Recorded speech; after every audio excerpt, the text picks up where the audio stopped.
Hello and good evening. Welcome today to our very exclusive show presented to you by a recently developed organization in partnership with us, Global Educators Forum, led and spearheaded by Professor Pradipta Mandal, one of the most dynamic academicians I have seen, who is relentlessly working in building synergy and coordination between different organizations, different educationists, experts, stakeholders across the border.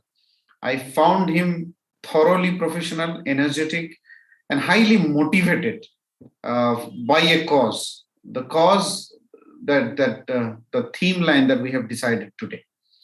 So I also want to welcome our esteemed guests and speakers, Professor Von Eric, who is joining us from State Canada, and we have Professor Dr. Patricia Gonde from Zimbabwe.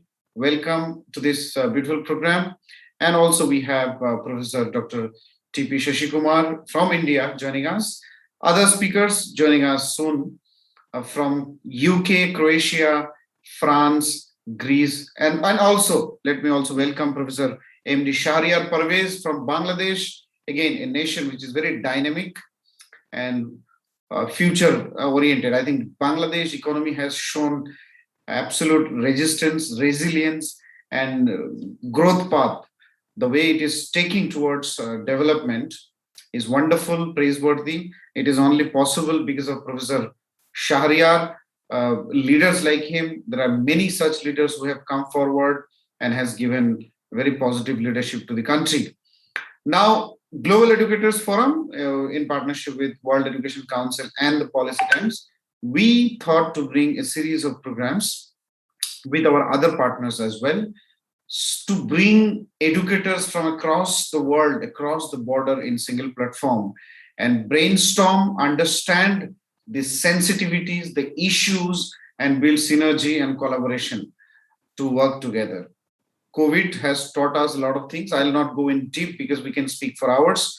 In fact, we'll hear our esteemed guests, what they feel on this. The topic, the theme that we have chosen today is inclusive and equitable quality education for all and for all learners, and promote lifelong learning. These two are absolutely important topic. Inclusive and equitable quality education. These are three heavy words.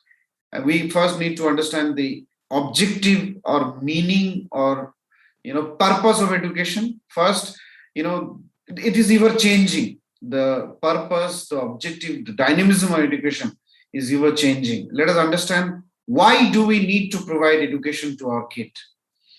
The second thing, now education is a right for everyone, whether he's a rich or poor or a villager or an urban boy or girl, it doesn't matter.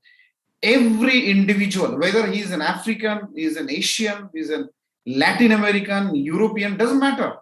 Education is a birthright of every children. And the guardians, the seniors of the nation or society, has the responsibility to provide the best and quality education, inclusive and equitable and quality education to all the kids. If we don't, then that means we are betraying our society. We are betraying our community. We are betraying our nation.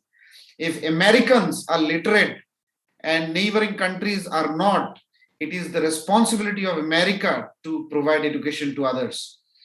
If India is rich and literate, but the neighboring countries are poor, it is the right of the rich state or literate state to provide education. Here, no Supreme Court, no High Court, no international court can come and give the justice that, okay, you are not our border, hence we don't have the responsibility of providing it. It is about humanity. It is a humanitarian cause because education goes beyond border, beyond boundary, beyond regulation. It is a responsibility. It is a right. Just like fulfilling hunger is a right, education is also a basic right. The second important aspect of it is lifelong learning. We all know the gravity of this. In this, Corona has taught us what disruption means and what disruption can bring, and how humanity and human beings should be ready to face disruption like this. And to face and overcome disruption like this, there is only one solution, that is lifelong learning. Only our approach and attitude towards lifelong learning can make us fight the disruptive world. Pandemic is just one phenomena. 5G is going to bring massive disruption. Artificial intelligence is going to bring massive disruption. These are beyond our comprehension. Even satellite internet, which Elon Musk is trying to build, is going to bring massive disruption in the society. And robotics has not changed yet, but 5G, artificial intelligence and robotics combined, and the way our space exploration is happening. Today, Elon Musk's special company is exploring, chips, brain enhancement chips. Imagine when we have a brain enhancement chip in our brain, you don't need a mobile phone to show your GPS address or location. It will be absolutely changed. How this new phenomena will come and play. And there are many other things that I can speak on, but these are a couple of food for thought I thought to share before I finally invite our speakers to share their view and opinion on the subject. First, I will request, we will hear from the horse's mouth, Professor Pradipta Mandal, founder of Global Educators Forum, the most dynamic, energetic, inspiring educator from Bengal. I would request you to give a couple of words on the objective, why you are building this, and how we are going to go ahead. And then we'll start the session. Professor Mandal.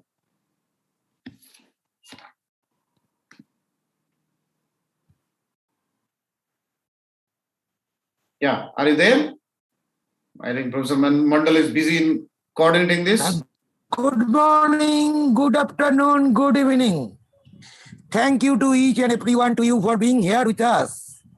We are very pleased to able to welcome the speakers of the webinar. I would like to express my sincere appreciation to all of you who helped us make this event come together to become success. Thank you. Thank you. Thank you so much, Professor, for giving your remarks. Let me first invite our first speaker of the evening or morning. It makes, depending on the nation we belong to. I will first invite Professor Dr. Queen Elizabeth Lucas, Director and CEO of Yes You Can International, a global inspirational speaker, author, advisor, and youth mentor. Youth, as I saw the word, is the most important word in today's context. Any change or phenomena that we want to see and we see, it is only with the participation of the youth and women can make things possible. So, Professor Lucas, over to you for your keynote remarks. Good afternoon, good evening, good afternoon, good morning, wherever we are. Happy new day. I hope everybody is fine.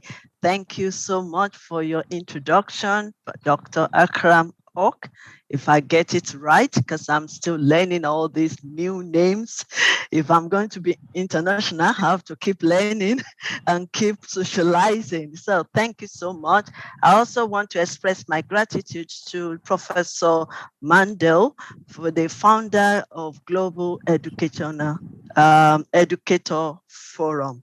Thank you so much for trusting us to come together and discuss about how we can move the education to a next level. And also want to seize this opportunity to appreciate and to recognize all my friends, Professor Nada, Professor TPS, my mentor, Professor Vok Eric. Yes, we've met several times, so you've become my friend automatically. Dr. Rania, you're welcome. And Dr. Patricia, you're welcome. Professor Pavaz, you are all welcome. Thank you so much for this great opportunity to meet another great leaders on this great platform.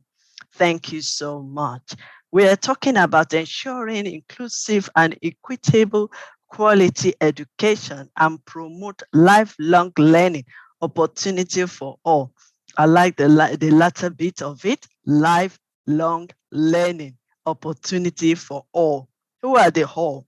Men, female, adults, children, youth, disabilities, wherever we are, our status, our country, who we've become, and our children, youth, every one of us. So we are all talking about that.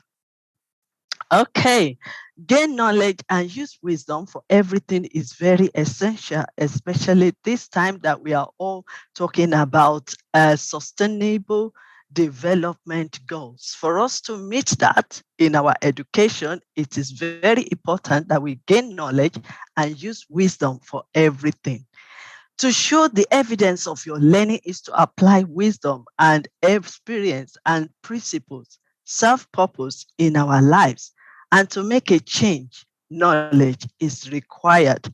And that is why we are here today, because we all need to be we all need to be improving and getting better every day. And that is why lifelong learning is very, very important. But why we are here is to share how can we improve and how can we accommodate everyone? How can we give everybody, wherever they are in Africa, in Asia, in UK, America, how can we make sure that everyone have access or gain access to these learning opportunities? So, to be fulfilled in life, wisdom is needed. Wisdom is the principal thing, and in all our getting, we get understanding. So, we are the one to make that change. We are the leaders. That's why we are here. And I am here also to learn from you as I'm sharing my little thoughts. So we are the one to make that change with our resources, mindset, our character, our behavior, and our attitude towards ourselves, others, and also towards learning. Because everything we're going to do, if we're going to make a change or sustain development goal or meet the sustainable development goals, it has to start from us. It has to start from our environment. It has to start it from our family. Let's take one family, for example, from Africa. Some believe that it's only when you go to this four corners classroom that you are being educated. Not totally wrong. You learn inside the classroom and you also learn outside the classroom. So we need to get that one right. That it's not only those people that have got all the degrees that are learners or educators. So we are all learning together. That's why I like the topic that says, how do we promote lifelong learning opportunities for all? So it's not only the people that have the opportunity to go to school sector that can only be educated. I was just talking to some of our youth today from Africa, and I said something to them. I said, do you know that either you have the opportunity now to learn or you don't have the opportunity to learn, you can still learn within your locality. You can learn so many things. You can build something up. You can watch others doing something, or you can even go for the training. It doesn't have to be in a classroom setup. So don't depend on only the government to sponsor you. So these are the mindsets that we need to bring to our youth, that they can learn if they are ready to learn. We need to change that mindset that it's not only when you go to classroom that you are learning. You can learn even how to cook is learning, how to sew is learning, how to plant seed is learning, how to make you to do little things even in your house is learning. So we should think outside the box of just a classroom. Classroom is a foundation. Education, university, colleges, primary school, secondary school is a foundation being laid. But we can do better than that. And that is why we are saying that lifelong is learning. Some people will come and tell you that, oh God, I've got my PhD or I've got my degree, so I've stopped learning. No, You can't stop learning. Learning is a lifestyle. Learning is a lifelong. So we need to continue to change the mindset of our women, our men, adults, children, youth, even disability, because everyone is equal in God's sight. Everybody is one. So we can learn in different ways. It doesn't have to be in one way. Anyway, let me continue because I will soon start. Growth mindset will get you to be committed to learning.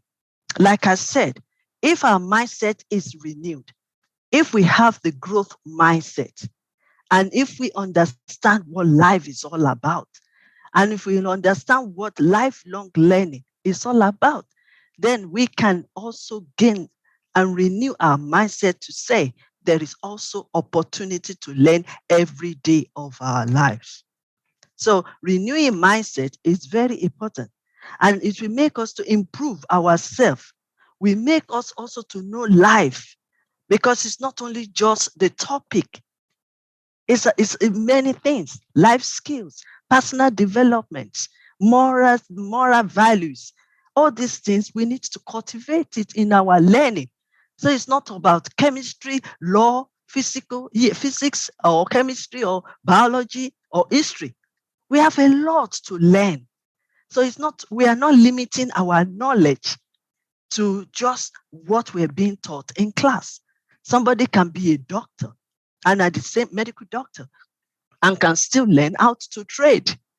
I can still learn how to negotiate, and can still learn how to speak to the patients, or can still learn how to put the message across to the right people at the right time, at the right time. So there's still a lot for us to learn. So that is why I want us to continue to change our mindset, because that is part of how we can include everyone, both white, or black, or from Africa, from Asia. We all have an equal right to keep learning, and we have equal right to seek for that opportunity. And that opportunity, you can gain it right from where you live or where you stay, either in Africa or in Asia. So it's very important. So consistent learning new skills matters. Is the key to success. Change will bring efficiency, fulfillment, and better performances and satisfaction. Why is it necessary to promote lifelong learning opportunity for all? Like I referred to men, women, adult, children, youth, and disabilities. Because it is our right. It is their right. And it is your right. And it is my right. It is possible to develop new skills. It is possible, and it will enhance the ability through education. It is possible. It is our right. It is possible to learn, because when you learn, you are exercising your right. And this opportunity will give us the key to eradicate wars, abuse, violence, corruption, poverty. Why? Because it gives us better understanding of who we are, what we can do, or our purpose, who other people is. We can better understanding of the situation, better understanding of people. Because if you don't understand people, you will abuse them, or treat them, or disrespect them. So that is part of learning. To improve our performances is to keep learning. To make a change in our society and in this world is to keep learning. To stand out and pull out of the crowd and come out of the comfort zone is to keep learning. To give back to humanity and society is to keep learning. So we need to unlearn what we've learned, to relearn and embrace new change. And it is paramount, it is important that we create opportunity for all to keep learning. Learning is living and is lifelong. Angie Zimmerman said, a thirst for knowledge is something that can never be quenched, and should be a lifelong quest. So discover what you are capable of and keep yourself in a growth mindset and keep learning. President Barack Obama said, change will not come if we wait for someone, in quotes, government, or sometime other time. But we are the one to make that change. We are the one we are waiting for.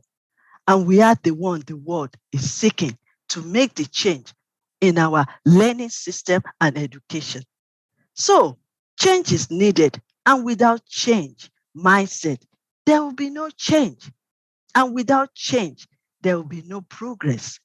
And there will be no inclusion and equitably, the quality education. And there will be no promotion, promoting lifelong learning opportunity for all. So we need to change our mindset and see outside the box. We need to change our mindset to understand that we are not depending on other people. Yes, we blame and blame. Government is not doing, some people not doing. But let's take our responsibility. Let's take the responsible. Train our children, train our environment, train everyone that's around us. And let us encourage the youth and the children to know that they can do better than what they are doing and they can learn many skills. We are in the world of technology. You can sit right where you are and be touching many buttons. You are learning. So let us just encourage them, inspire them to do more. Because when their mind is being renewed and they are involved and participating in other things and learning new skills, you will see them roaming around the streets doing all kinds of things. And guess what? All these wars and other things happening, who are they using? It's the youth. They are vulnerable. They are vulnerable. And because their lack of all this knowledge and their mindset is still at stake. They still believe in, oh, I didn't go to school. There's no opportunity for me to go to school, so I can just be roaming about and causing trouble.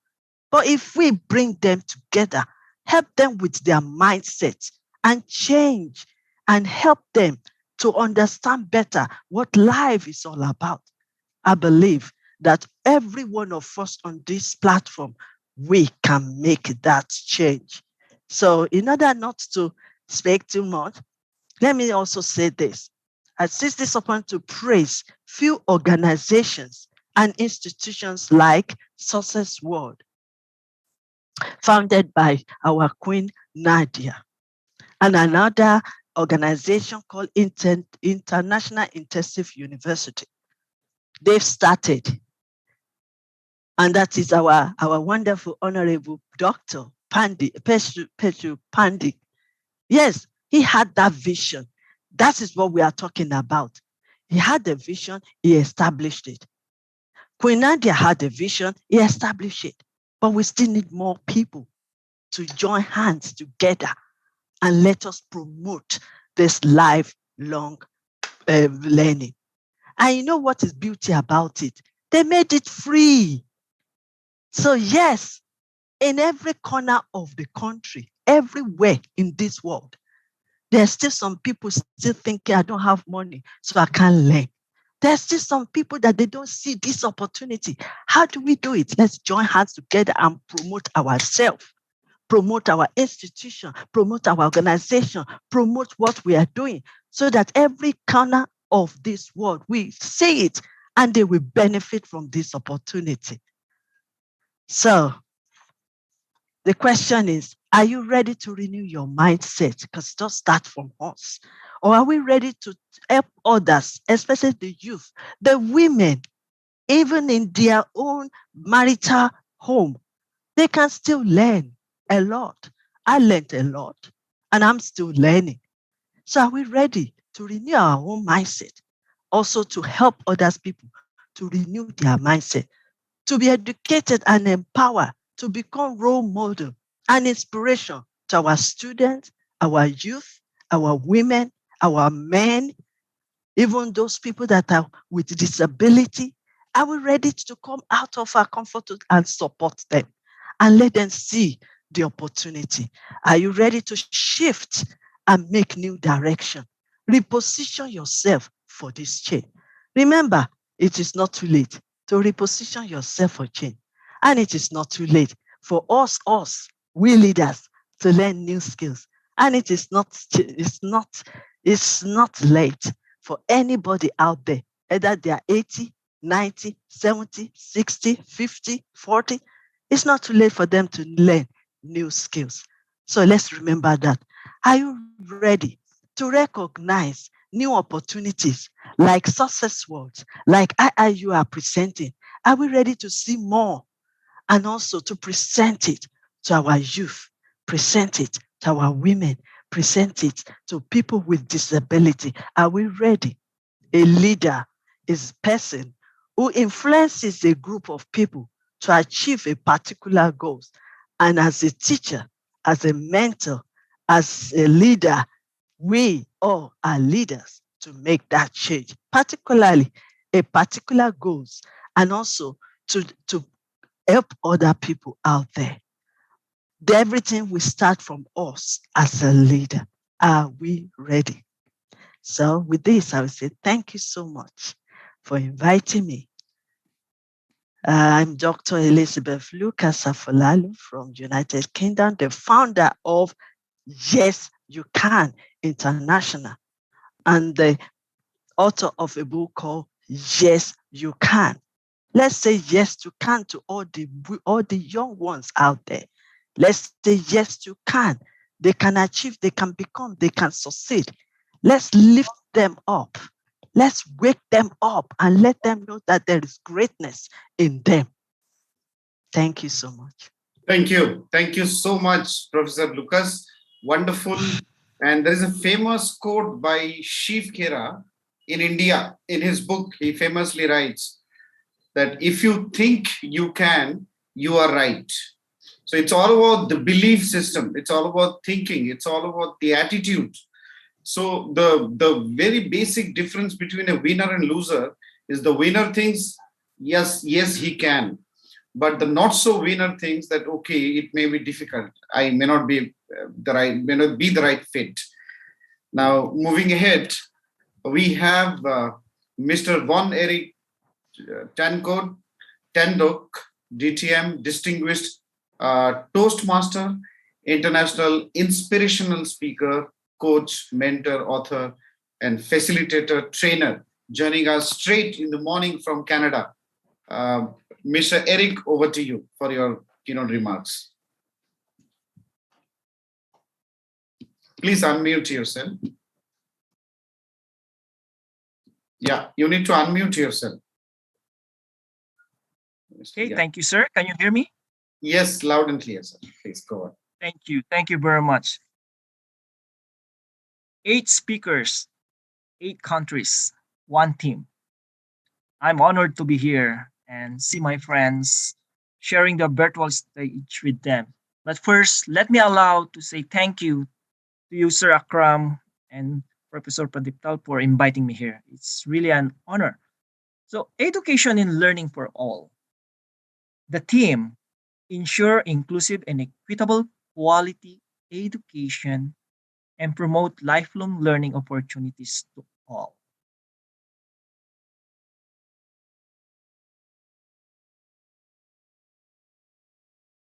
Okay, can you see my screen? Hello?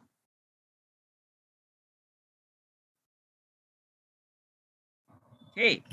Yes, sir, visible. We can. Yes, sir, visible. Yeah. Okay. Learning and education is very important. In Canada, public schools are free. You can study until the age of 18 and then eventually you will transition to college or university. Unfortunately, it's not free. Only the public school from grade 1 up to grade 12. But in college and in university, it's not free, but it is more affordable compared to United States. So that is the educational system in Canada. Now I have something to tell you here. It's about this Toastmasters International. For those who don't know yet, this is considered a lifelong learning even because the doctors, professors, professionals join this international organization. And this is very, very popular in Canada. We get so many districts of this is the Toastmaster International that it helps millions of people, not only in their leadership skills, but also enhancing their communication skill. And I always believe the first step in learning is you should be able to communicate. In mentoring and in teaching students, we need to communicate. We need to convey that message. If we can't communicate, then learning will be a challenge. So same with students. We need to be able to understand. We need to be able to enhance our listening skill. That's why Toastmasters International was born in 1924 by the founder, Professor Ralph Smedley. He's a member of the Young Ministry of Christian Association, or commonly known as YMCA. And he noticed members can't communicate well. They are afraid to speak, they are shy, and having no confidence. So he founded this organization that we know, Toastmasters International, right now. And I am an avid member. I'm a lifelong learner of this organization. I'm a DTM of this organization. It stands for Distinguished Toastmasters. And in our organization, Distinguished Toastmasters is an equivalent of a doctor in communication. Only 2% in the world are member of this organization. This distinguished DTM, only 2% in the world. Now, let's move on. 52 years, 52 years of courage, 52 years of courageous first step. What does it mean by this? In 1924 up to 1970, this organization is only male-dominated organizations, meaning they are not allowing female. But of course, it's because the world is promoting equal opportunity to lifelong learning and education. In 1970, that starts the courageous first step when Helen Blanchard became the first woman Toastmaster. But at first, when they submitted her name in the international organization, they put it as H. Blanchard because they are not yet accepting female in 1970. And when the higher organization asks what is H stands for, they can't tell that it stands for Helen because that organization, that club in United States doesn't want to reveal that that member is a woman. So they call her Homer Blanchard for 3 years. In 1973, Toastmasters International officially accepted women. And that is the start of equal learning in this organization. Helen Blanchard became the first international president in 1985. And later on, what is the impact to members? This organization builds confidence, improve communication skills, improve leadership skills. Now, as I mentioned earlier, it's difficult to transfer learning if we can't communicate. And it's very challenging for students to gain learning if they don't have this confidence. Particularly if we can't motivate them, if we can inspire them, it's very difficult to transfer learning. And this is the very, very objective of this organization, to help everyone, not only students, but as well as professionals, including professors, coaches, speakers, to improve their communication skill and leadership skills. This is the impact of this organization, and it helps millions of people around the world to foster confidence and eventually share that knowledge to everyone. That's why I'm here in front of you, sharing these noble objectives of this organization. I'm not here to encourage you to join, but I'm here to share the learnings in the impact of this organization to its members. Because I always believe, to be a leader, you need to be a good communicator. And it's very difficult to have learning if we are not teachable. Right? So we mentors and coach. I'm a former teacher before becoming a coach and mentor. I have a brief experience in early childhood education, and then eventually I founded my coaching and mentoring called Confidently Speaking Institute, and I help students in their presentation and communication skill. I teach public speaking to high school and college. In University of Alberta, I'm teaching public speaking because I always believe this student will become a better communicator, better professionals if we will going to share the knowledge of public speaking and communication as well as leadership. A leader is someone who builds a future leader. And that is one of the noble profession, the teaching, is we build future leader. So this program, youth leadership program, which is I'm doing right now as a coordinator and facilitator, I teach this youth leadership program in my community in person. That is before the pandemic. It was affected and it shifted to online, although I prefer doing it in person. And this year in Canada, there's no more restriction and we are slowly going back to normal. I'm now starting again the youth leadership program, and I'm going to organize different groups to teach 18 and years old and below about the impact, about the importance of communication in learning. Aside from the youth leadership program that this organization offering, we also offer Speechcraft. Speechcraft is a program for everyone, not members of this organization. And I go to university to teach public speaking. And I mentioned University of Alberta. Every September to December, I go online and teach the university students of pharmacy about the importance of communication, leadership, and public speaking.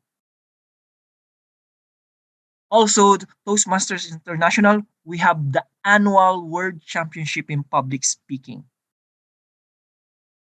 If 52 years ago, women are not allowed in this organization, I would like to share to all of you the current world champion of public speaking is a lady. And the current international president of this organization is a woman from Canada. So you see, there's an equality of learning, a lifelong learning and education in this organization. Regardless of sex, regardless of gender, regardless of belief, denomination, regardless of color, and regardless of nationality, everyone is equal in this organization. And this is our mission to provide lifelong opportunities to our students. That's why we are expanding and we are in universities, schools, community, providing volunteerism to teach youth leadership program and its speech crop. Another bonus here, we have a leadership in different level. If you don't want to be a world champion in public speaking, then you can be a leader in different level that will start from club, area, division, district, region, and in international. And there are more than 100 districts around the world. There are more than 16,000 clubs all over the world.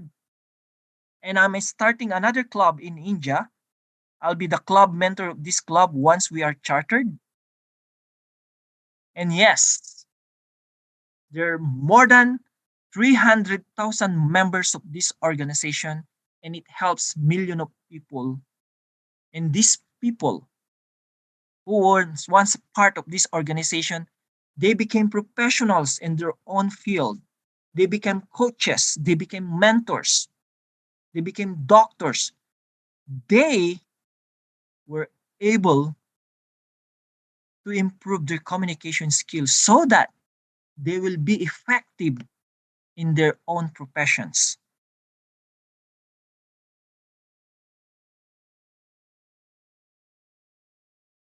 I will cut short my presentation. If you have a question about this one, you can contact me or you can message me if you're interested to know more about our policy, about our mission. I would like to say thank you. Thank you very much for inviting me here. Thank you for the organizers. Well done. Congratulations. And thank you to all the speakers, Dr. Rania, Patricia Gondi, Nada, Dr. TPS. I have your number here. Thank you very much. Thank you. Over to you, sir. Thank you. Thank you so much, Mr. Eric. It was wonderful to hear you from Canada, especially on the context of public speaking or communication.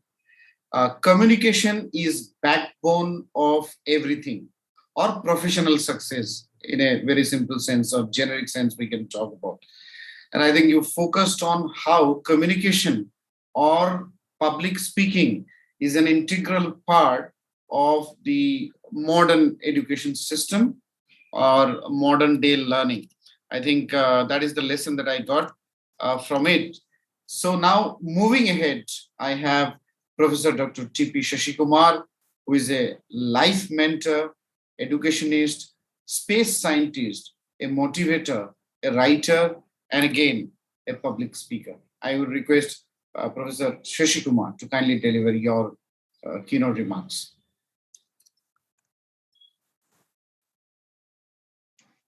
Namaskaram. Pranams to my brothers and sisters from different parts of the world. I'm so glad that I could be here to listen to Queen Elizabeth, my sister, and Mr. Won from Canada. And I'm glad that I'm going to listen to others who are going to speak. The concern which we all of us are sharing, what is that can make the whole world much better? That is what is called a development. Unfortunately, always when there is a development, a portion of society will have suffering. Balancing development along with the whole society getting uplifted equally is not that simple. Probably this we as a whole world, United Nations and governments of different countries understood quite late. That is why what we started 30-40 years back as United Nations Development Program, UNDP, today is renamed by the Sustainable Development Growth. It's one and the same, nothing great. Because UNDP did not do well, they want to rename it under SDG. And today, because digital media is very active, because of COVID, webinars are very common. People are talking about it, that's all. UNDP was not this popular. Even SDG is only popular with the people who do webinar. Otherwise, it is not a great concern for the leaders of the world. It is not a great concern for the real people who are stakeholders, who are supposed to make it happen on the ground. So the concern is how the education, there are two types of education. One is formal and informal. What is formal is what generally people discuss. What is informal, people don't discuss. Informal education can support the societal value addition, wisdom, the humanity, being good with the world, dealing, networking, communication, all that is part of informal learning. Now, one was mentioning about Toastmaster. All this has become what is supposed to be an informal has made into a formal program because everything is business in the world. You want to make money, you make it formal.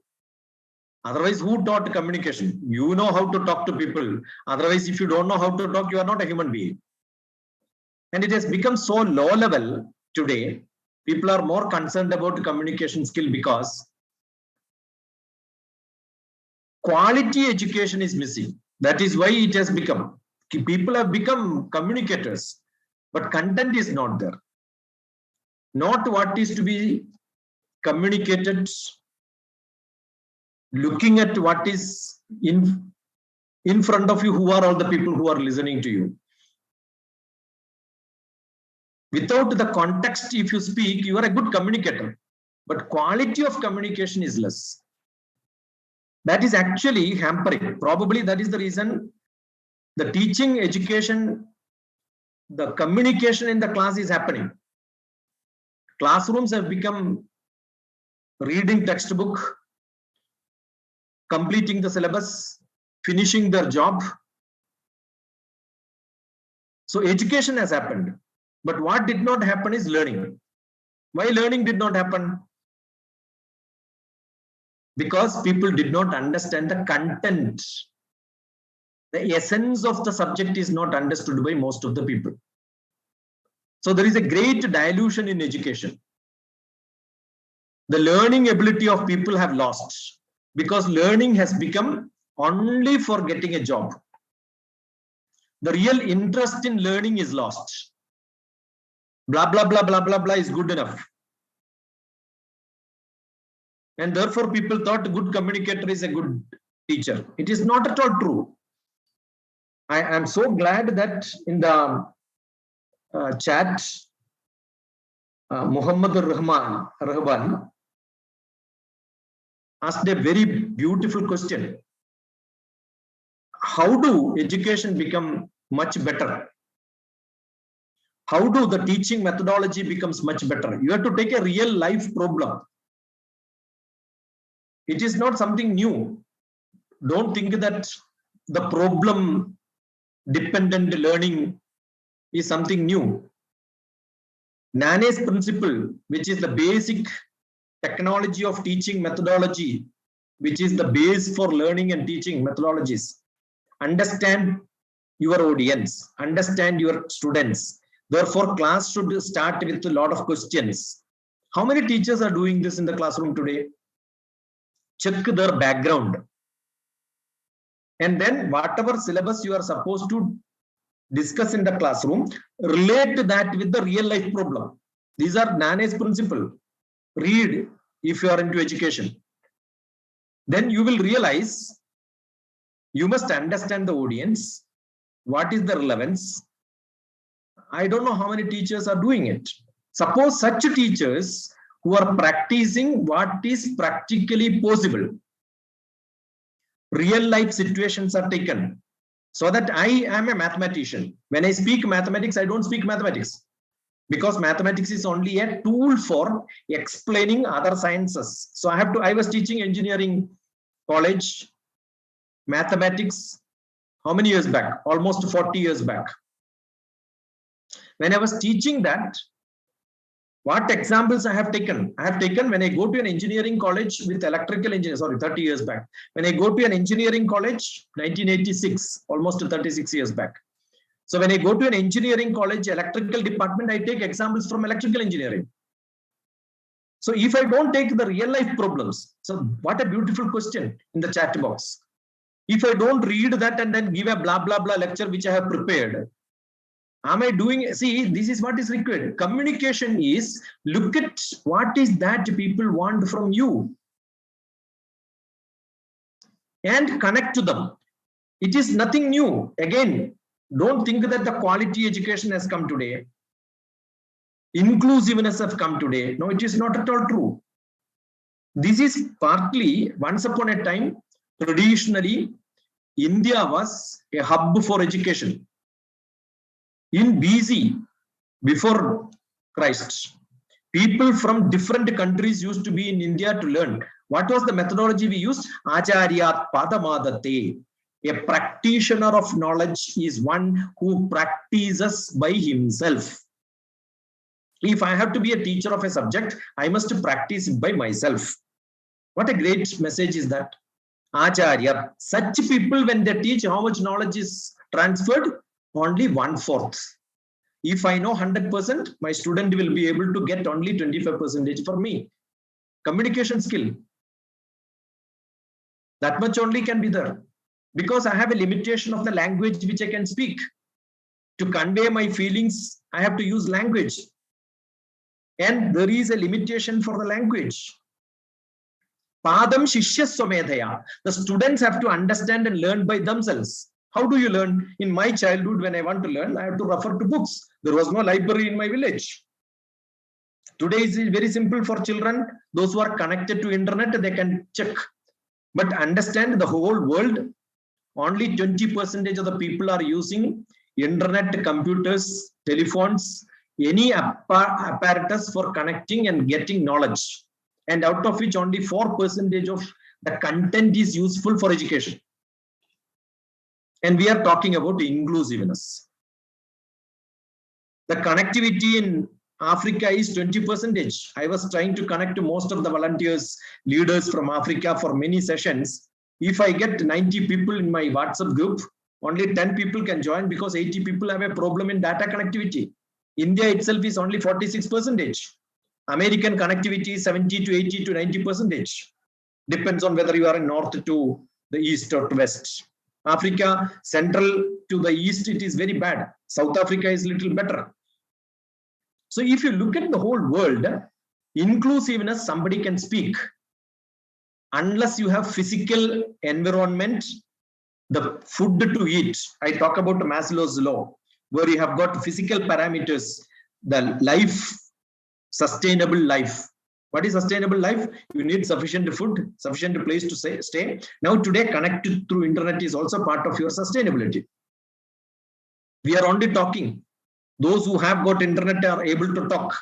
But we must understand there is 80% of the people who are not able to talk. And if at all those people who are getting connected through internet, you know how much of the people are being using these methodologies, what we are talking for learning purpose? Very less. Content is not required. That is what is happening. So we need to understand out of the whole world, the connectivity at least once in their life, at least once in a week, probably yes, they are. Otherwise, the Africa 25%, the East, Southern Asian part is only 45%. In that context, how do we talk about it? The inclusiveness is my question. It needs to be understood. And when inclusiveness is there, every part of the knowledge has to be supported. We have to say the world is one. In such cases, when such support is given, students will be able to learn themselves. MOOC, massive open courses are available.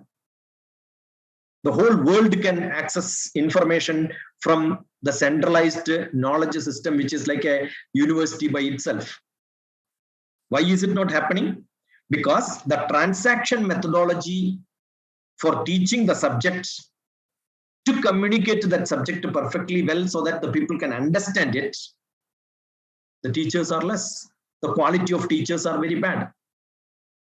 So those quality of teachers are very good, then education leads to learning.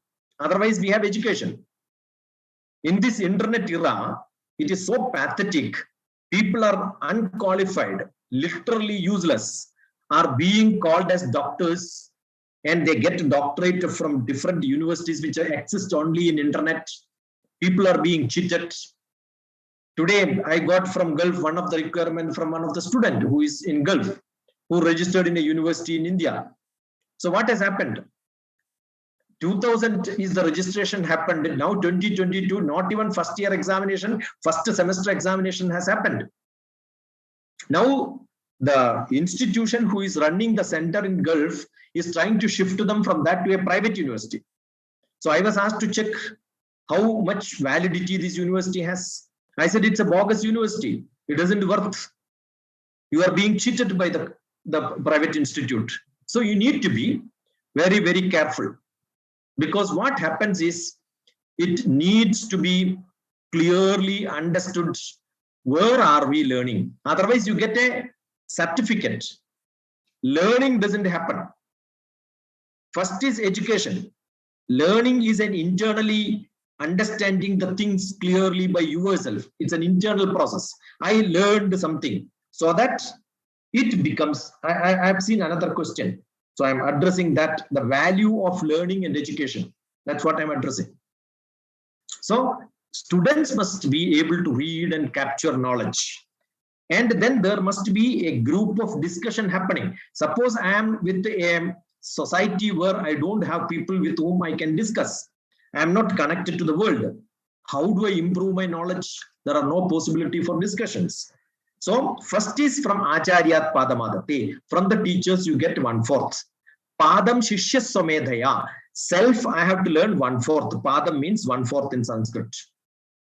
Now, Padam sa Brahmacharibhya. 1/4 I have to learn with the discussing with my people. So the societal improvement is must. There has to be a culture of sharing. If you are too selfish, the society's value system is that bad. How do you share? Human being have to be human. We have to be a social being social. So share the knowledge, ask questions and discuss. That is what is to be done. If that is not there, only lecture will become blah, blah, blah, and no questions and no answering, no interaction. The teachers are becoming useless. Seminars are becoming useless. Webinars are becoming useless. So we need to have dialogue, interaction, unconferencing, not conferencing. My idea you have to accept is not what is required. You have to have a debate. That is how children learn. So learning is entirely different from education. We have to club them together and get into an understanding which is practical problems where I can use my knowledge for solving problems so that you become innovative, inquisitive, a discoverer. At least you will be able to make some difference in what is existing in this world so that your life becomes better. That is the purpose of education. Then your equity in the society, your equity of being part of the greater life, your sharehold in your own life becomes much bigger. Otherwise, society demands and society will dictate what life you have to take. If you want a different life, you want to dictate your life, you need to be very carefully building up your life. That is what is required. So Acharyat Padamadate, Padam Shishya Somedaya, Padam sa Brahmacharibhya, Padam Kalakramenacha. The rest comes later when you have got a bigger, wiser wisdom. That is why I call it as Maslow's law: physical, emotional, intellectual, social, spiritual. So I'm so thankful for this forum, for giving an opportunity to talk like this. But I don't think this serves purpose unless there is an interaction. People can learn. Or maybe this is a beautiful forum wherein people can get connected to people and see, oh, this man works, so that I could speak to him and get to that connection, contact, and then have dialogue. I spent a lot of time for last 700, 800 days, almost every day. Yesterday also I had a program on quality education, SDG 4. And we had a lot of interaction, a lot of questions. I'm so happy that I'm able to pick up at least a few questions from the chat box and reflect. So I'm sure we have a great job to do, not by giving lectures, but by making part of the society where developments can happen. So there are a lot of practical examples. If you go to my website and look at, not now, almost 15 years back, I wrote a book on adaptive learning. This talks about how internet has to be used to change the education system. And today, luckily, Professor COVID taught all of us to change. A forceful change has happened. But education has to be always the leadership. Tomorrow, I have got a session for Philippines on technology management and education, the leadership in education. You must be able to see what is going to happen tomorrow so that the patching is done. You are ready for a change. I'm so happy to be part of this forum. I wish there are more learning programs where the sharing happens with the questions and answers. So thank you. God bless you. Inshallah. See you somewhere, some point of time. Pranams to each one of you. Namaskaram. Thank you. Thank you. Wonderful point and views expressed by Professor TPS. In fact, you started by mentioning about the relevance of informal education, informal learning. We often underestimate or often ignore the value of informal learning. In fact, 80% of Indian economy, or whether it is labor or labor force, is informal. And a large chunk of Indian economy is also informal, which also gives the importance that they don't exist. It doesn't mean that they don't exist. It is just that it is almost invisible to the formal system. Then you also highlighted about many other aspects. Moving forward, I'll invite our next speaker. Again, Professor Nada Ratkovic, Assistant Professor, Faculty of Economics, Business and Tourism. Three important things clubbed together: business, economics, and tourism. Also, Professor of IIU Board Member, President of Research Center IIU, an educator, trainer, writer, reviewer, and also a social activist from Croatia. Professor Nada, over to you. Please unmute yourself. Yeah. Thank you. Thank you very much for your introduction and greetings from Croatia. I'm really honored and grateful to be here today. Thank you. Thank you there, Dr. Pradipta, for the invitation, and Dr. TPS, and for this great platform, and listening, dear Dr. Queen, Vaughn from Canada, and now Dr. DTS, and I'm really happy to listen and to learn. Just a minute, and to learn always new things. What I'm doing? Okay. So I will go through. I make a presentation, and I will talk through the presentation. Here is my faculty. So I'm assistant professor on the Faculty of Economics, Business, Tourism. I'm a professor in a high school and also a professor at International Internship University. So we are here all for education and, as we said, lifelong learning. A little about my country, because I think that many of you didn't visit it yet. So Croatia is a little country, but a great country, and we are in the middle of the Europe. We are part of European Union, and that is really great for us because we have many benefits being a member of European Union. And education, not only in my country, we can educate also ourselves in other countries in Europe, and we can get granted from European funds. This is my town. When you come in Croatia, please visit and welcome to my town. We are famous for, we have a great tradition, a great culture, and we are in the world known by our game Sinska Alka. You see, this is a man who is named Alkar, and he's running on the horse, and he wants to he wants to put and get the highest number of points, and he needs to get this circle in the middle. Croatia is investing a lot in all SDGs, but I can say I'm sure that we will not achieve all the goals like other countries all around the world, but working a lot on education and poverty and all. What about the education? We want quality education for all.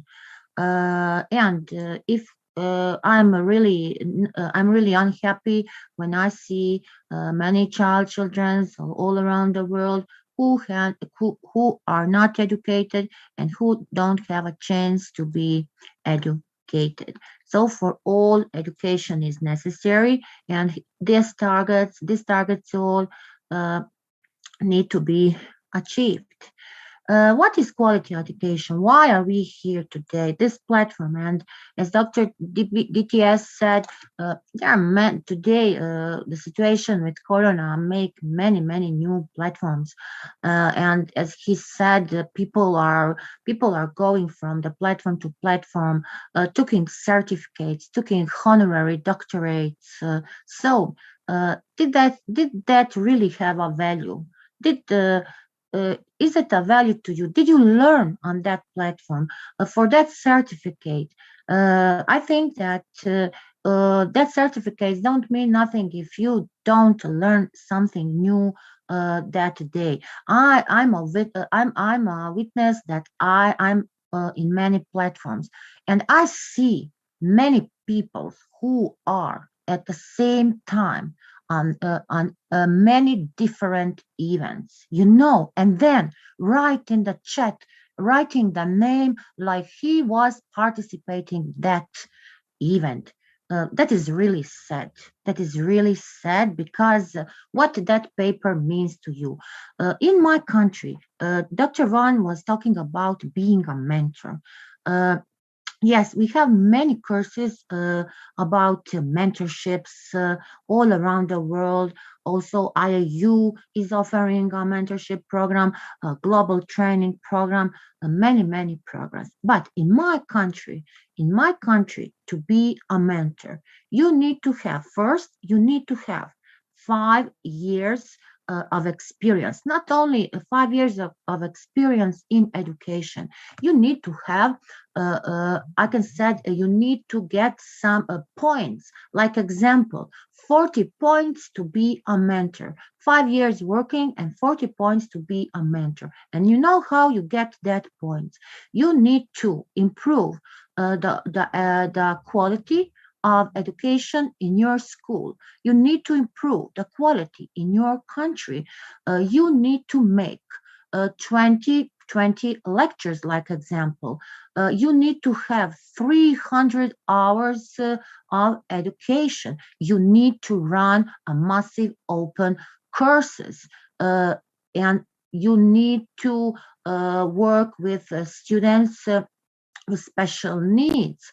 you need to write a book, you need to write many research, make many researches, many articles. And that is a meaning of mentor. Then after mentor is going advisor. This is now I'm talking like a professor in a high school, that meaning of mentorship, because on the university we know that when we are mentors for our students for the time of graduation when they are making their works. So that are little different terms. And as I said, lifelong learning in my country, if you want, and that is only way if you want to have a higher wage. If you are not a mentor, you have a wage, and if you are happy to have that wage until you retire, that is great.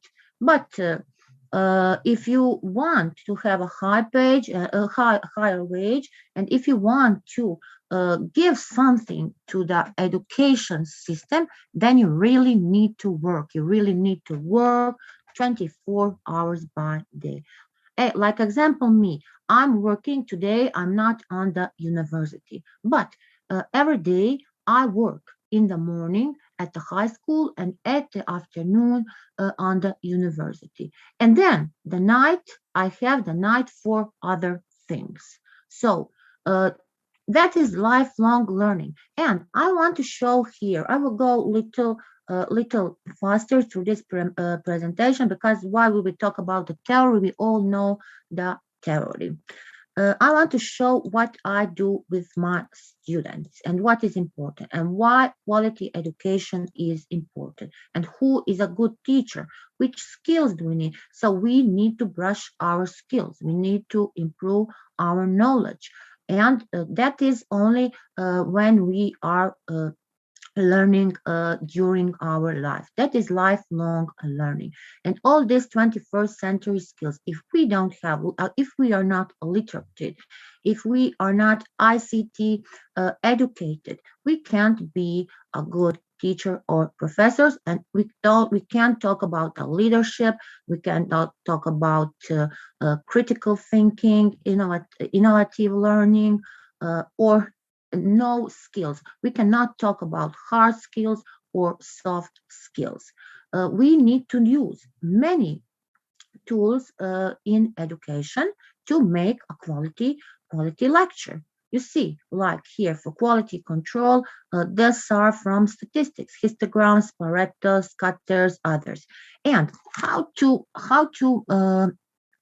make your students to be innovative, creative, and how to make them and encourage them to be good, to learn, and to continue learning on the universities and etc. Like example, in high school, in one, this is only for one subject called business consumer responsibility. We celebrate all these days. I said 365 days through the year, because you see all these events we celebrate. And what we do, we use ICT through this subject and making like our infographics, posters for our project. We use ICT, and in Europe we have e-twinning projects, and every year we have a topic for every year, like example 2020 climate change, 2021 media literacy, and now a little later I will show the topic of 2022. And if we want to make a balance between our brain and our mind and body, we need to educate our students, gave them environment literacy. Not only when we say climate changes, every day somebody said climate changes. That is that for me, that is eco literacy. And in my school, I make a climate action team, and I'm running that. Before that, we make many surveys, and before starting a project, also make surveys to see how many students are interested about that project. Virtual exchange internships is really important because yesterday I was on Philippines on one celebration of International Day, and I can say that once in week we make a exchange with students from the other countries. Activities for relaxing. My students are making nature without garbage. You see, every day we have some actions. We learn them to love nature, to take care about the nature, and that physical activities are really important. Not only sitting, because all of us are sitting every day. We learn them to plant because we have a beautiful country. We have all resources in our country, and we need to protect our resources. And STEM is always included in our education, in our projects, because and helping. So we are all, when somebody says yes, every day somebody is talking about the SDG, but it is called 17 SDGs, but every SDG is included and correlated with education. We have many volunteer actions. We are helping students and childs in Africa. When they say to me on Croatia, hvala, which means thank you, that is for me like I get a lottery. You see, they are thanking us, and these are activities. This is lifelong learning. You need to. I'm really happy because I have students in high school, and after that, I get some of that students come to my university, and that is called evaluation. You can follow your students and not only 4 years in high school, you can follow them on university. And then I see, did I make any mistake? Like example, I teach them accounting, statistics, and then I see their results on the university. And I am following myself, and I also I'm learning from them what I need to improve. So this activities, this is an inclusive education, helping all, helping parties. You see, we take care a lot about the students with special needs. We make workshops. I in 1 year we make 5 to 6 workshops with these students, helping them for cookies, for food, for everything, making projects. We are helping, when I said tourism, we are helping many organizations because I have a subject called training firm from idea to realization. And then some entrepreneur comes to us and asks, please, can you, Nada, and your students help us to make this promotion materials? We make them these materials and many projects, you see, and this is a way of education. But somebody will say always ICT. No, you can make great projects without ICT. Look, like example, this, a festival of science called colors. Today in India, I Dr. TPS, happy Holi, because today when I first time heard for the Holi, and I make like example, 1 year our festival of science was called colors, and then students make their arts without ICT. You see, they are making, but you can do this at on your classes. This is a flipping classroom, and all these projects are made at home. Only instructions are given on the classes. Festival of Science called Culture of Science. Many competitions, the students are already ready for the business. They get all skills, all knowledges for the business. And that is for me. And after that, if you get recognition for your work, but recognition for your real work, you see many awards all around us, but awards only a certificate. But this is a award, this is a recognition when you get for science education for your work. And that is a real meaning for me. And that is education. And that is something what is giving me energy, because all this has outcomes. You see, you are motivating your students, but my students are really high motivated. You are giving them necessary for their life, because I said always, many of them will cannot, many of youth don't finish the university, but that is not a handicap. They can be successful without a university. They can learn, because there are many organizations, many universities who are offering that kind of education. So the skills for 2022, if we know that today we have blockchain, artificial intelligence, robotics, and artificial intelligence, many people are thinking that artificial intelligence is something wow, but we are we included AI in our classes before, maybe somebody who is working 20 years implement that before 20 years, but didn't know the terms of AI.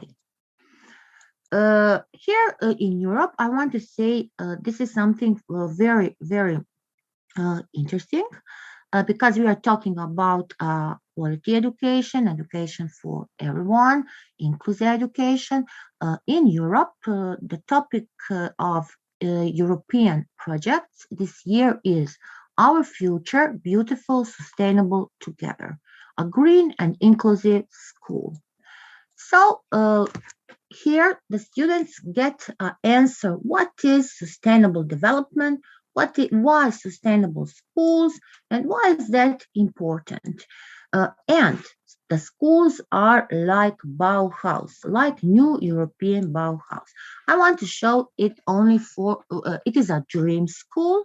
And if we are educated, we really have a dream school in our head. And we try to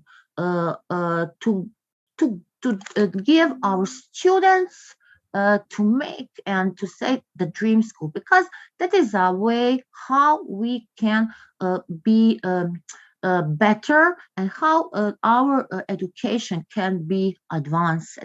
So they make art classrooms, they can make gardens, they can make libraries. And that is a sustainable future. Before 2 months, I started with my student this project, Our Sustainable Future, and they are creating a new school, with all this what they learn, and there will be results. They are taking care about the project. They are taking care about protecting data, the author's right. That is first what they need to do. And like example, one of the tasks is make mind map. And one team have make school garden, another make school building, energy efficiency, classroom design, transportation to school. And see, they gave you your their ideas. What should we do for a sustainable school garden? That was one team. School building, energy efficiency. And you see that in this kind of project, your student is correlating with all SDGs, with ICT, with STEM, and with all today what is on, I can say, what is served for our education. We took pictures, they make sketches, drawings, and they are showing their brilliant ideas. You see how they are making that. what that school of dream school and how needs to look our sustainable future. Playing games also include gamification, because if you don't change your teaching methods, it is boring for them.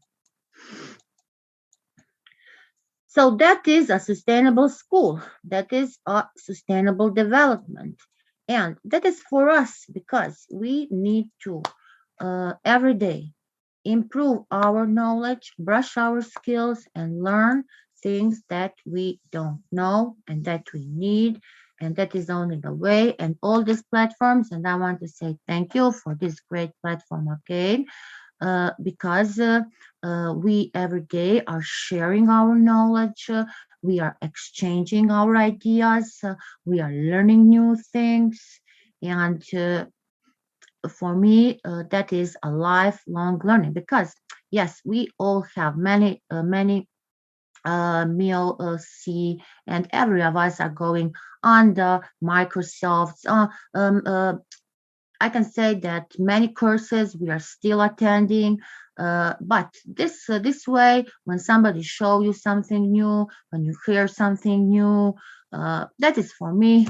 I can say a best way of learning, and that is a future of our education.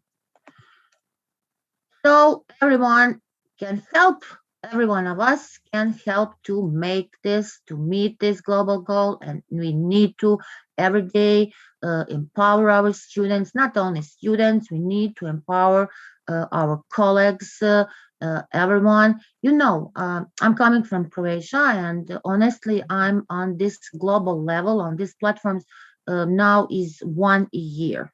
And you know what my colleagues say in Croatia? They always say, "You are nada crazy. Why do you need that? Why are you losing your time?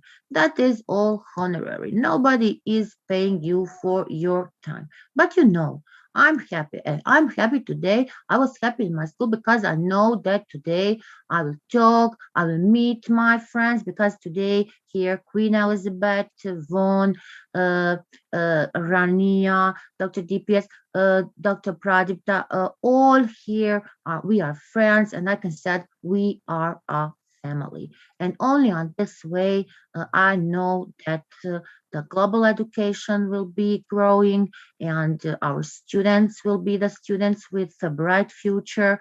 And that is something what is making me really happy. Thank you for your attention. I can talk till tomorrow, but we need to stop. Dr. TPS, once again, happy Holi. Thank you. Thank you so much for sharing the Croatia experience, and really wonderful going details about the program activity and everything that you do. That's really wonderful to note and know. This Now, is this is only from one subject. Only one subject. I have many subjects, and this is activities only from one subject. amazing. Really do lot of projects and lot of works. That's where actually Dr. TPS and your thinking matches, that you go detailed into a particular, topic or particular theme, and that makes it more specific and outcome oriented. So thank you so much. Moving forward, may I now request Professor Muhammad Shahriar Parvez, the founder and CEO of Independent Perception and Research Hub Bangladesh, and also country director of EMBRI, RBI, also advisor Bangladesh Tourism Research Institute, BTRI, Bangladesh. Professor, over to you. Thank you so much, Mr. Akram. You are continuing this program very nicely and smoothly. And in front of my screen, I see many of my friends already. Professor Nada said, and I salute Dr. TPS, that your speech is always mind blowing and you are just saying the accurate thing. And I also see Dr. Vaughn and also Rania is here. So, Dr. Pradipto, yeah, actually you are doing such a wonderful platform today. May I show my slides now? It's okay. Yes, sir. Yes, it is visible. Yeah, we can see. We can see. Please go on. Okay.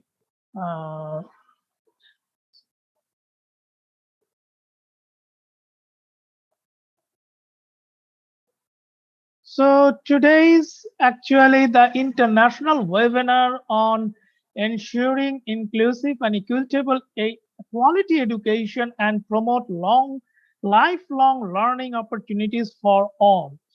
So actually, today is the 17th March 2022, is the birthday of our father of the nation, Bangabandhu Sheikh Mujibur Rahman. So this is a very happy day in our Bangladesh, and also it's a holy moment in India. So I think we are the brotherhood countries. So we are observing the happy moment of 17 March, and Dr. Pradipto actually invited me this kind of conference in that day. So I again salute Dr. Pradipto that you are arranging this kind of wonderful conference on this 17 March. So now this is me. I don't want to describe myself. I'm a very simple person. These are my affiliation.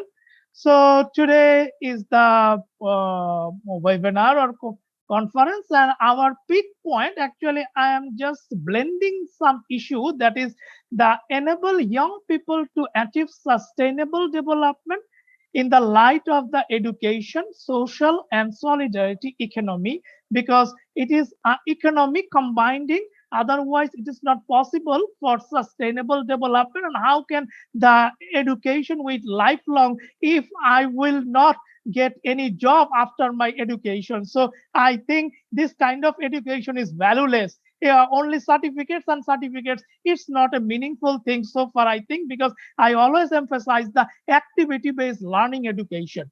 So now the point is here that the target, the young people, also the target, and also the sustainable development, the social economy, also the solidarity economy. And here is the thing that under the sustainable development, we have the environmental issue, we have the economical issue, and we have the social issue. And on that process, under the solidarity economy, we have the creation, we have the production, we have the consumption. All these things are related with sustainable education. Otherwise, if our students don't know how to produce something or how to consumption something, how to create something, then it is not possible to get them the lifelong running in their life. And also the quality job is one of the important factor in this sustainable development thing. Now defining the youth, there is no globally agreed definition of youth, but youth people actually the 15 to 24 years inclusive. So these are the youth definition, but our thinking is not only the youth, our thinking is the soft minded, because in our brain we have the soft thing.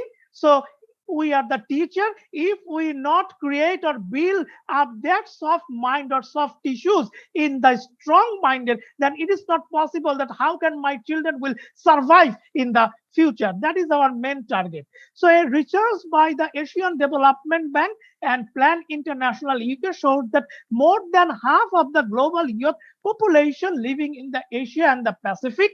And also, according to the United report of 2017, that there are 1.8 billion people between the 10 to 24 age are the generation of the youth in the history, and they are basically the agenda for 2030 for the sustainable development agenda of the United Nations. Now, there are some points here that youth and the sustainable development, why it is matter, because 1 to 5 young people has not completed their elementary school, And also in sub-Saharan Africa, there are 60% of youth are out of the school. 70.9 million young people are unemployed, and 76.7% young people are working in the informal sector. Dr. TPS already said that formal education and informal education. So this is also related with this thing. And 21.8 of the youth population are not educated. So 13% rise in the unemployed at least 3 years from 2015 to 2018. Now, also here mentioned that 7.5 billion people jobs are needed to keep unemployment at the current rate, and 43% of the total number of the global among the youth, and 21% youth make up the 243 billion migrant worldwide. And also 20% of the young people from 15 to 29 years are willing to move their country to another country because it is not, because they have no job. So they are moved from one country to another country to get better life, because lifelong, the point is lifelong. In the sustainable development, if we are not ensuring the lifelong thing, then it is not possible to get this kind of thing. Now, youth and the sustainable education development and also the education, and we are committed to provide the inclusive and equitable education at all levels, from early childhood to primary to secondary to tertiary, and also technical and vocational training, and all the people irrespective of their age, sex, race, and ethnicity. So this is one of the important factors that we should give the lifelong learning opportunity that help them acquiring the knowledge and skills needed to exploit opportunities and participate them fully in the society.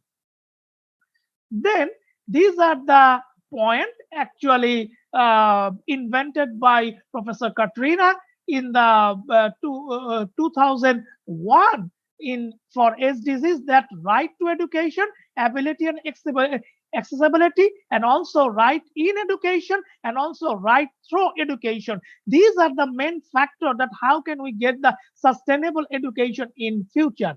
And also in the youth, and the employment is very much important for sustainable development, because it is inclusive in the sustainable economic growth in essential and prosperity. And this will only be possible if wealth is shared and income is inequally in address. Otherwise, it is not possible. If the right person is not get the right position in the right job, then it is not possible to get the sustainable education in this world. So after that, we are observing that youth employment and economic empowerment are essential component of a strong foundation of any society. And having decided the work in the crucial for young people and their future, but it is also important thing that in our world, also in the South Asian countries, we have no right person and right people get their right job, like their with their right salary structure, also the job environment. This is one of the most crucial issue. And another point is here that who are actually social solidarity economy. We have the foundation, we have the NGOs, we are the association, we are the mutual benefit society. So these are the combination to give the proper right education for our child and also for our youth. And also the goal in this society, the equality and fairness to provision the basic need of the individual and community for the job, for the food, for the housing, for the clothes, and for the education. Like the Maslow's hierarchy, we need the basic needs. So these solidarity economy must give us the basic needs of our people. So now we come to the another point, that is quality education. In quality education, yeah, I am focusing on the issue of our country's perspective. Like in our country's perspective, we have the quality education in Bangladesh. It is We already know that we are maintaining the 17 SDG goal, and we are our Prime Minister also focus on the quality education in our country. For that reason, in our childhood development, through especially the female, from the class 1 to from their graduation, they do not need any single penny for their education. So by this way, we are ensuring the quality education in our country, and also our universities now maintaining the IQAC. So IQAC cell, and also maintaining the activity-based learning education. So in this way, we are maintaining the quality education, and also government has prepared a national action plan for SDGs implementation. And based on this SDG working team hosted by the Government Innovation Unit and Prime Minister Office, we are always gives the benefited agendas, and we are also give the special attachment for our children, for our children education in every cities, every towns, and every villages. This is in this way we are actually adding the 43 indicators of for maintaining the sustainable development goal in our education sector. And also there are some primary challenges, that our primary challenges is pre-primary and primary education is one of our challenges. Our another challenge is our secondary education, and also technical and vocational education is our another challenge, and gender and equality, like gender and equity in education, it is another very much important challenge for our country, because we want each and every boys and girls educated rightly and similarly in our country for maintaining the sustainable development in our education sector. And there are some gaps that we have some coordination, we need some coordination, and also some financing. But we have some move forward, like the way of forward. How can we forward from this thing? We need resource adequacy. We decentralize and effective government. We thinking about our teachers. Already Professor Nadar said that teacher implementation and teacher education is very much important. We need the effective skill development, quality higher education, including degree, and also participation or partnership building, like partnership building with the other institution or other organization around the world. And this is our operational issues, that our student learning assessment and also harmful political interface, we are already minimize this thing. Also develop the curriculum reform, also disadvantage the group who are disadvantaged group, we are also give them benefit. Also school facilities and digital technology is another one of the thing, that in our Bangladesh we say that we are the revolutionary country of digital technology nowadays. In every such a moment we are implement something in our country. So this is one of our digital technology attachment. So I think if you want it, then fight for it, and don't say I can't do it, say I can do it. If we say that, then it is not impossible to implementation the sustainable development, like the goal number 4 in each of our country. Because if we are the policymaker, if we are the educator, if we are the teacher, combinedly thinking this thing, I think this will be happen for our children, for our youth, and we will bring a peaceful country with the equitable distribution of our resources. So thank you for your attention. And those who want to contract with me, this is my contact number of my Facebook and LinkedIn. Just capture this thing and scan from your mobile phone. Thank you so much for inviting me this kind of rich and this kind of resourceful platform. And I also salute Dr. Pradipto again. You are invented this kind of educational or educationist forum. And I am happy to become a part of this forum. Thank you. Thank you. Thank you so much, Professor Shahryar Parvez. Very energetic and motivating the perspective you brought from Bangladesh. I will not go deep. I'll move on to our next speaker, Professor Rania Lampu, and especially from the ministry. So global STEM educator and also Greek Minister of Education, Greek Astronomy and Space Company. So wonderful to have you, ma'am. Kindly share your perspective on the theme, also sharing the Greece experience. Greetings from Greece. Can you hear me? Loud and clear, ma'am. Yes. So I'm very, very happy to be here with very good friends. Let's see here, Nada, I see Zacharias, Dr. TPS, Queen Nadia, Queen Elizabeth, Eric. I'm very, very happy and very honored to be in this new, brand new platform. And I warmly thank Dr. Mandal for his always warm invitation. So today, since our previous speakers have already exposed all this framework about inclusive education, quality education, I would like to focus my presentation on students with learning disabilities, special education needs, and how this group of students, how they struggle in science-related careers, and how what are the achievements and the gains that they have accomplished so far. So I will share now my presentation.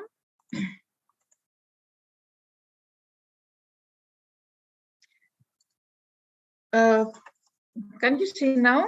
Yeah, we can see that. Okay. So STEM students with learning disabilities. Why STEM? Because actually is, I think the future of education is a part of quality education. And since the start of the 21st century, improving student achievements in STEM has become a priority for many countries, especially in developing countries. So as the global economy becomes more dependent on the technological industries, the need for a workforce that is skilled in science is rising. And in order to meet this workforce needs, many countries have started to promote STEM education initiatives as a way to ensure future financial stability. So contemporary STEM initiatives and programs aim to increase student achievement in science in order to prepare them for careers in technology-based fields. So students with learning disabilities have already shown significant achievement gains in science, and this is actually very surprising, considering the fact that this population of students is an unexplored talent pool that can contribute to the STEM workforce. So these students face significant barriers to learning STEM subjects, but when effective instructional strategies are employed by teachers, they can achieve at the same levels as students without disabilities. So the number of students who participate in higher education or post-secondary education is increasing. However, when this number is compared to non-disabled peers, fewer students with disabilities graduate from high school and enroll in institutions of higher education. All the students with disabilities who are able to reach these milestones, of all these students, few are those who earn a degree or certificate. So why STEM education responds to the criteria of quality education? Because it serves transdisciplinarity, serves problem-based, performance-based, challenge-based, inquiry, project-based learning, all the new philosophies and methodologies in education today. The inquiry-based learning, which includes 5E and 7E model, and of course, digital technology and new methods of assessment. So all these STEM-educated students always have these characteristics. They're problem solvers, they're innovators and inventors, they're self-reliant, they're logical thinkers, they're of course technologically literate. So why is the need for STEM education? Why do we need curriculum in order to integrate STEM education in special education schools? What are actually the barriers? What are the challenges that these students are facing today? This group are underrepresented in STEM areas, and they face limited educational experiences, limited preparation for STEM careers and employment issues. There is also a lack of role models for students with disabilities.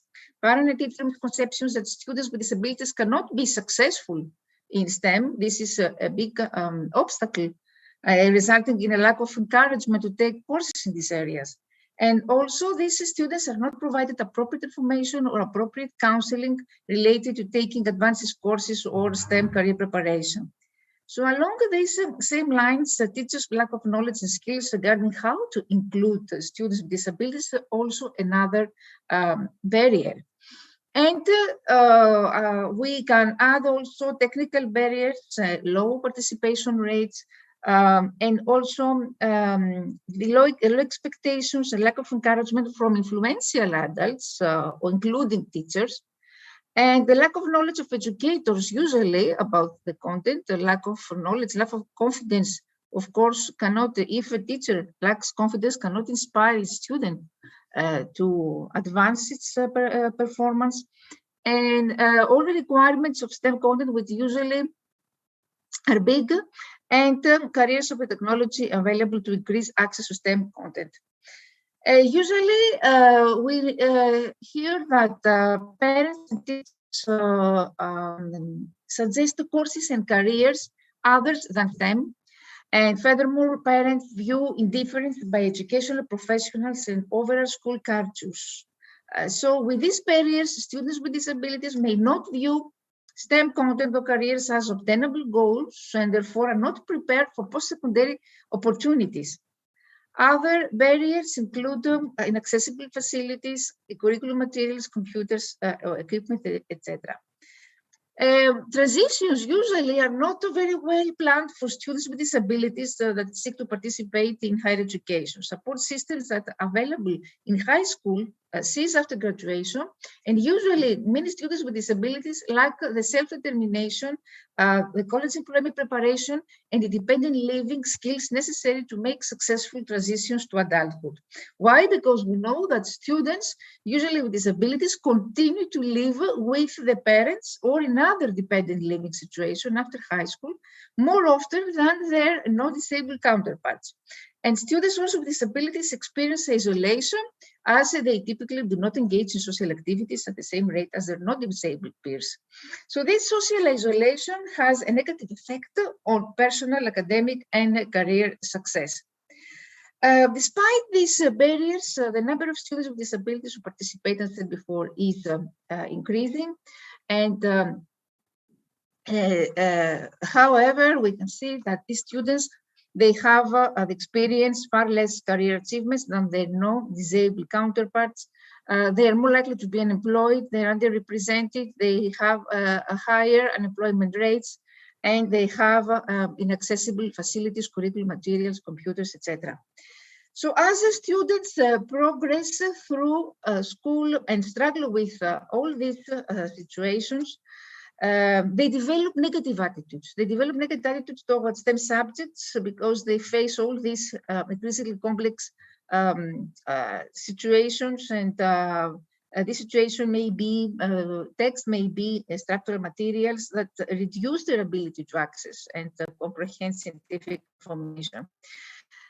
So these students with ability struggle with activating prior knowledge. They are reluctant to pose questions. They are less likely to have a systematic plan to approach problems. They struggle to take instructor feedback, making inferences during reasoning processes. They seldom transfer knowledge across contexts. They are less likely also than peers to be aware of metacognitive processes, what we call reflection metacognition. So what are the strategies that we can use as educators or researchers in order to integrate, in order to encourage these students with disabilities to orientate them to science-related careers? First of all, is what we call universal design for learning. This is actually a relatively new concept that consists of a set of principles for curriculum development that give all individuals equal opportunities to learn. It encourages teachers to present the material using multiple formats and also to allow students to explore and acquire information in various ways.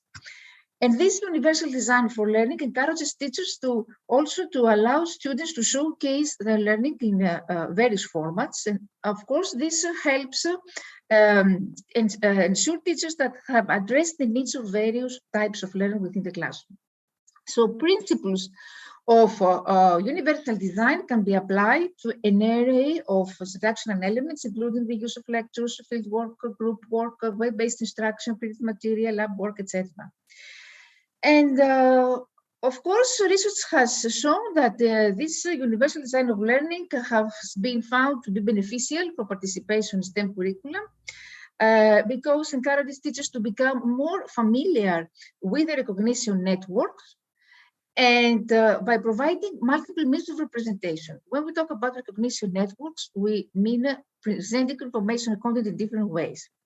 Very important, the strategic networks. Strategic networks by providing multiple means of action and expression. That means we differentiate the way that students can express what they know. And another also a part of this network, of these types of networks is affective network of learning by providing by interest and motivation for learning. So all these universal design for learning principles have found to benefit students, including students with disabilities. However, we all know that there are specific accommodations usually for these students and information about difference between accommodations are necessary. And let's not forget the role of technology here, because it's found to be an effective practice to increase the participation of students with disabilities in STEM. Computers, assistive technology, network resources can link the communication and accessibility for students with disabilities. And for instance, we have these programs such as text to speech, speech to text, and many other tools that they are used in a special education field. The use of gaming also. Gaming technology can provide real-time data for instructional support and remedial instruction within the game. So we can support the use of gaming as a technology-based scaffold that can engage all students and meet them at their ability level. So we can discuss the use of computer-mediated communication, the use of compensatory assistive technologies that can improve the accessibility of learning materials, promote STEM literacy, and improve students' attitudes and self-determination towards participating in STEM content and careers. All the use of these technologies provides students with disabilities access to sophisticated STEM content vocabulary, and also this may contain text, software, and electronic books. Of course, STEM is by definition hands-on, so hands-on instruction is this strategy that can increase access and motivation for students. And this also can be informal and informal settings in a traditional and non-traditional environments, such as extracurricular activities, camps, those opportunities who can engage students in extension of academic activities. They can help explore career paths, develop confidence in their abilities, develop a network of other students with similar interests and goals. And these extracurricular activities can increase content knowledge and learning, but they can also contribute to increased self-confidence and career knowledge, motivation, and access. Of course, we talk about activities that should promote, all these activities should promote interest, motivation, and STEM, deep understanding of mathematics, science, and other contents, ways to apply knowledge and skills creatively in problem-solving situations, and help them understand that each person can indeed be successful in STEM careers. Research has shown that this experience must begin early, if it's possible, in preschool age or primary education, because this allows children to use all their senses to explore materials and helps children increase their vocabulary, to collaborate with one another and create scientific relationship, in addition to young children being ready, willing, and able to engage in STEM activities. So early exposure to science is very, very important. And some transition considerations means that we need to ensure that students will take into consideration their personal development, the access to content, the experiential development, and post-secondary connecting activities. How students will be able to communicate their needs and how they will be able to identify appropriate accommodations in order to persist in STEM programs. Experiential development, of course, because we talk about hands-on activities, and this could increase their interest as well as prepare students to succeed in STEM careers. Is what we said before, all these extracurricular activities that will help students to to develop their skills. So what I'm doing here is I'm teaching as a volunteer to students with schools in the schools with special education needs, and also in refugee camps, and the students also the ecological hospital. Here you can see some photos of my most recent STEM workshop with the Greek Astronomy Space Company. We created a model of a solar system with young children with special education needs. Believe me, they were very, very excited to work on these projects, even though there were children with kinesthetic problems and some severe challenges, but we overcome this. The excitement was big. Of course, there was their teacher who helped a lot.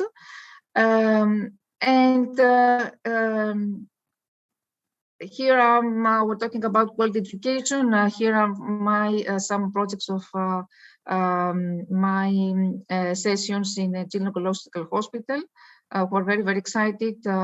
These children suffer from severe depression and terminal diseases, but they get excited when they are involved in this kind of activities. Students in refugee camps. We have here many refugees and immigrants who come in Greece. And apart from this, I'm the founder of many international projects implemented worldwide, which have been very successful, humanitarian projects in Africa, and which combine also STEM education there. Another one in India recently about COVID, and also gender-based violence in Nigeria, another one. This one concerns my fights for the equality between women and men in the field of natural sciences. So we produce with my students some radio broadcasts about women physicists from Marie Curie time till today, which were awarded in European competitions and presented on the national. Here in Greece, I wrote recently an educational STEM project, which is called SOS for Changing the Climate. It's addressed to primary school students. It's going to be launched in schools. For all these programs, I have received so far over 130 awards. I was selected among the best teachers in the world of Archie Foundation.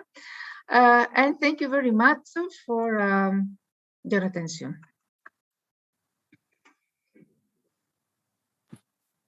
Thank you. Thank you so much, ma'am, for actually sharing the perspective of STEM, because science is something which children are most scared of. And the way you presented this, that shows that how you create the sense of interest in students towards science and math.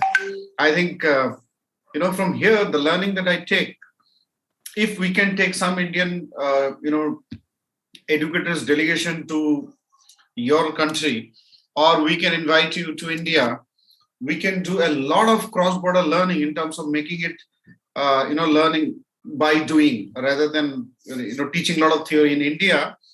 We are changing, but I think a lot to learn from each other.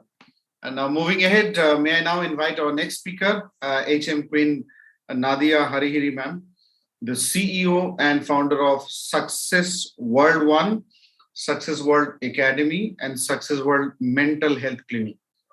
Ma'am is also the ambassador at large for United Nations affairs at International Human Rights Commission from France joining us. Ma'am, over to you for your kind remarks. Namaste, greetings, hi to everyone. I have a lot of family here, my sister Rania, Queen Elizabeth, Nada, and to all my brothers and sisters here present with us. Thank you, Dr. Pradeepa Mandan, for inviting me to this event. Now I want to say, by listening all these wonderful people making their speech, they have done something, an amazing work. So after all that, please tell me what I have to say. Because, yeah, everything has been said. Hanya, she made an amazing presentation. Everyone made an amazing presentation. So they said everything. So what do you want me to say? So let the heart speak. I will speak with my heart, what I know about education and all that.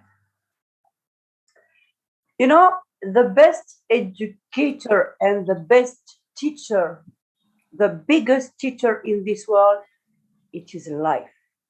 There's no other big teacher in this world. Life is teaching you every day, all the time, and always in evolution.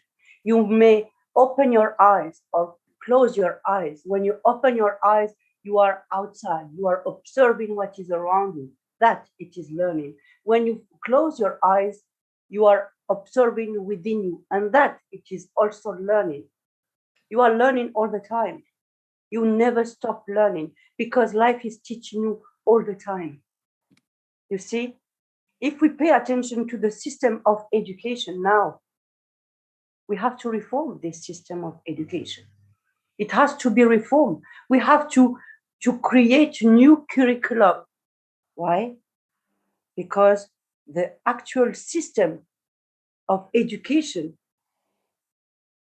is collapsing in failures. We were teaching to our children to become the best employee. We are not teaching them to be independent or being a leader. This is not true. Our system is teaching you how to become the best employee. After you got your degree, you have to find the best company to hire you. And if you don't find any company, you start to be in depression. Our children are in depression because the system doesn't allow them to find a job, because they have never been taught to be a leader. They have never been taught to be independent. We are not really independent because of our system of education. And this is why we need to reform everything. Destroy the old system and create new curriculum. Our children need to be independent. Doesn't matter if you can't find a job. Doesn't matter, because you have the possibility to create your own job. You have within you the best talent. Everybody is born with a talent. Everybody is brilliant. So just trust yourself. Go deeper within yourself. Learn who you are. Learn who you are, because from that moment, when you know your real identity, you will build miracle. You are the best architect of your life. So build your freedom. Don't depend on the system, because life is teaching you all the time. We speak about education, but see our world. Our world isn't the most educated people who have created weapons to destroy the humanity, against humanity. They are educated. They are even the most educated. But unfortunately, they are not using this education to help the others as a tool to improve the life here, or as a tool to respect life in this planet, or to respect every fauna, flora, our, let's say, our oxygen, our environment. No, because the human being is destructor. We human, we don't know how to create or how to write our history based on peace, love, free education, and all that. No, we don't know how to share. We are selfish. We are selfish. The best thing, we are keeping that within us by jealousy, because we want to be always the best and the best, like we are all in competition. And this is the old system. This is why I told you we have to just reform the old system and build in a new system. You see, we speak about, yes, education is the key, and knowledge will bring everything to you. This is true. This is true. But our problem, we gave a price. We gave a price to the education. We gave a price to the knowledge. And this is why we are living in a world of imbalance, where some children, talented, they cannot have a proper education because they have not the finances to do it. They want all to learn. They want all to receive a proper education. But how to do? They can't have the finance to continue. We have also our problem of tradition and culture, where the children, they cannot go and learn.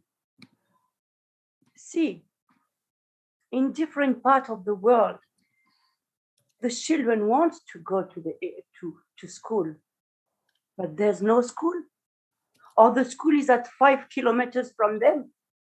They have to cross a river and risk their life every day to go to school. Why this system? Because we gave a price to the knowledge. This is our biggest mistake. We have to create a free quality education to everyone, to bring everyone in the same level of education. The biggest problem today is not to educate people, is to find a solution how to educate them. How? If we don't give a free education to our children, they will never learn. This is a lack of knowledge and lack of education that really divided us, divided this society, and we are in competition with one another, but no one understands. So this is good. This is good to teach in school, to teach in university, that's fine. But the system is not good. The system favor only people who have the possibility to do it. How many millions of children are in the world without education? We say empowering women. What about empowering men? So many men, they don't know how to write even their name, because no one was teaching them. No one was teaching them.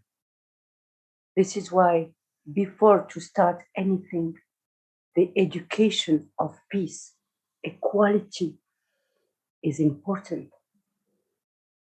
If we have peace education, we will never face this war. It is up to us to put the seed of love, peace, equality in the heart and in the mind of every child that we have. This is really important. Because in reality, knowledge is not coming from the learning. Knowledge is coming from experience. You know how to drive a car when you are driving a car by yourself. So this is good. We are all mentor, we are educator and all that. But we are only guiding people. We cannot do nothing more, because every experience has to be done by yourself. No one will do it for you. No one will do it for you. We are here to help you, to guide you, but we cannot leave the situation for you. And true knowledge comes only from experience. Today, for example, and this is funny, I will tell you, today I can say, I know what is COVID-19. I know what is Corona. Why? Because I experienced. I was very sick. I had Corona. I was sick during 1 month, fighting. You understand? And this is why, by my experience, I know what is COVID-19. So there's a big difference between there's a big difference between the absolute knowledge and the relative knowledge. Because the absolute knowledge is your experience, and you are experiencing every time. And this kind of education is in evolution and infinite. You can have 20,000 degrees in your life. You will never stop learning because life will educate you. Life will bring so many experience in your life. What we are learning in school, the history and all that, it is a relative knowledge. Relative knowledge. It means that we were not there to verify. It was reported to us. But because the education and there's always evolution in life, it will be also this kind of history will be also in evolution. See, for example, everything will transform and evolve. We were talking about Darwin. Darwin was saying his theory that we are coming from the animals. Everybody knows, even our children were taught that. But nowadays we discover that the theory of Darwin was not true. So you see, it was true at this time because we didn't know. We had not enough development to understand. So we were believing that before people thought that planet was flat.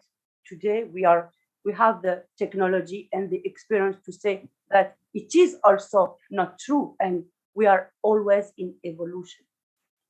So we cannot really build, like I heard, a sustainable education. No, it's not possible because the education is always in evolution. This is always what we have to understand. Just observe. Observe.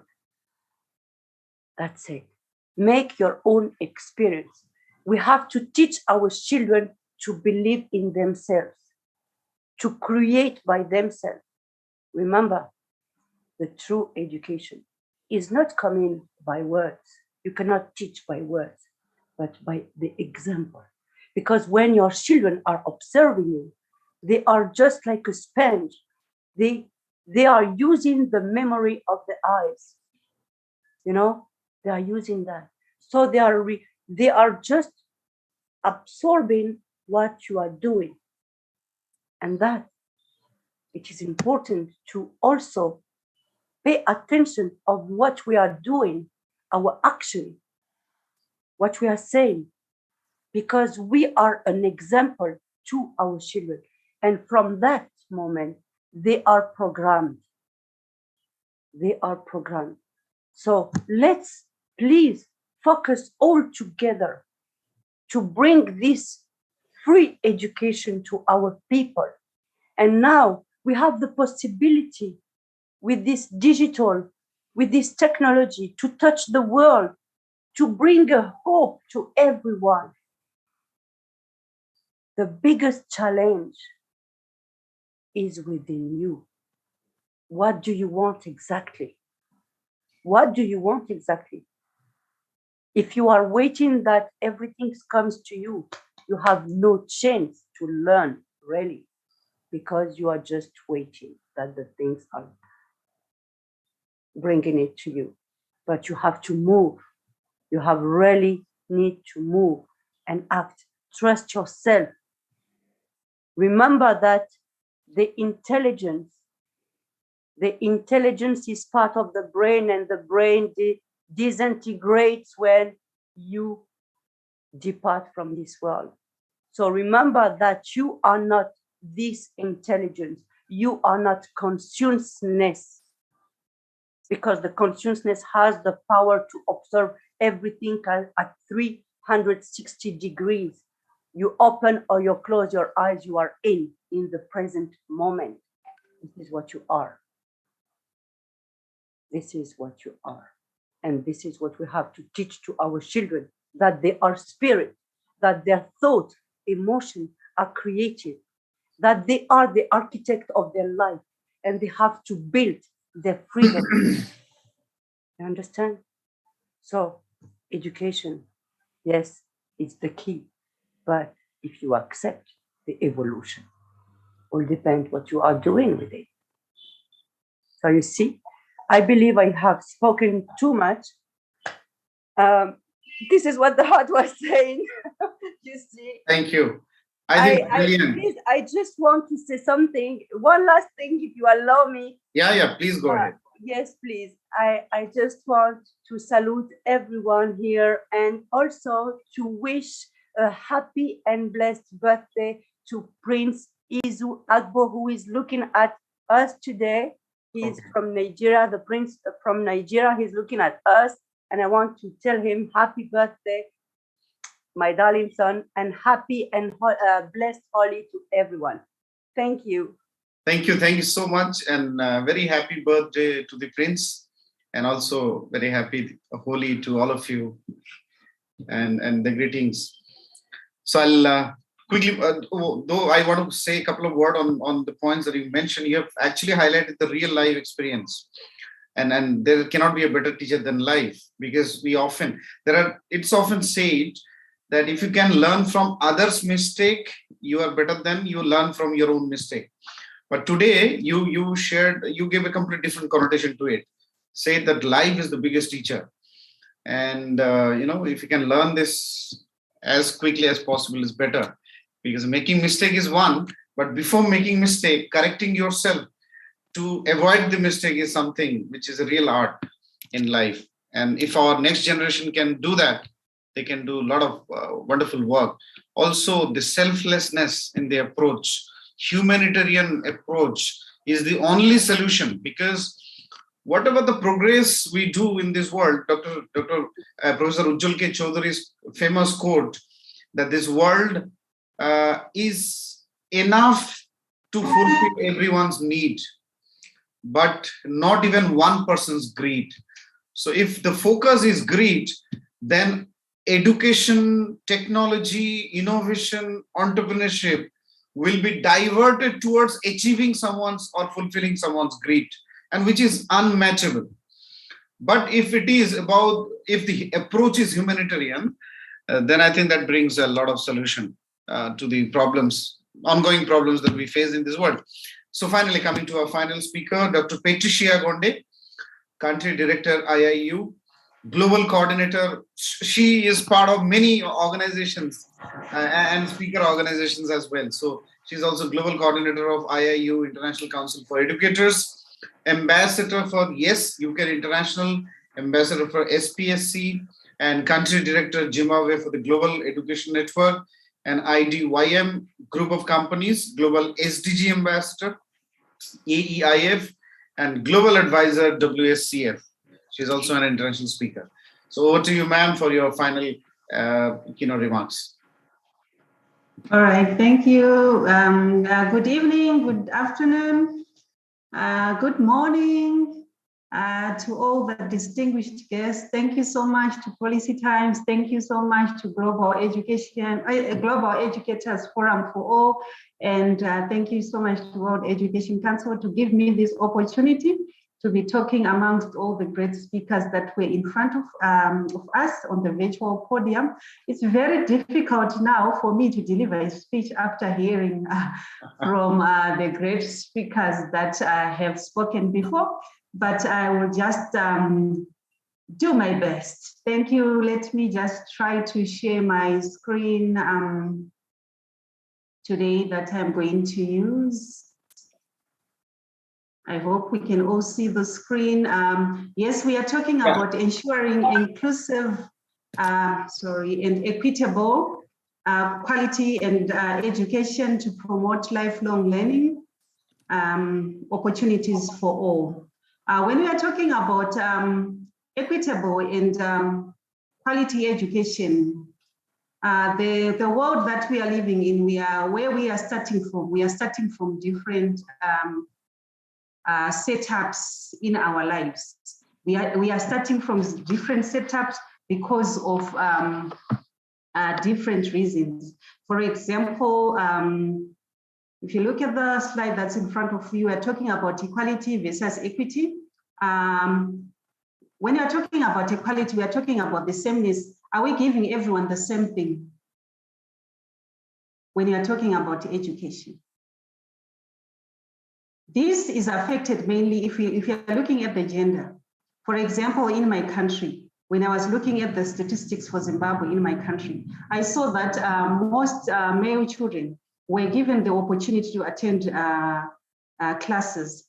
For example, in 2020, we had about 408,000 children who were not attending schools, and most of them, about 63%, were female children. Why? Because of the COVID situation. Some of the girls were left behind to look after their siblings, and most of the male children were the ones who were going to school. So when we are looking at equality, we are looking at the gender as well.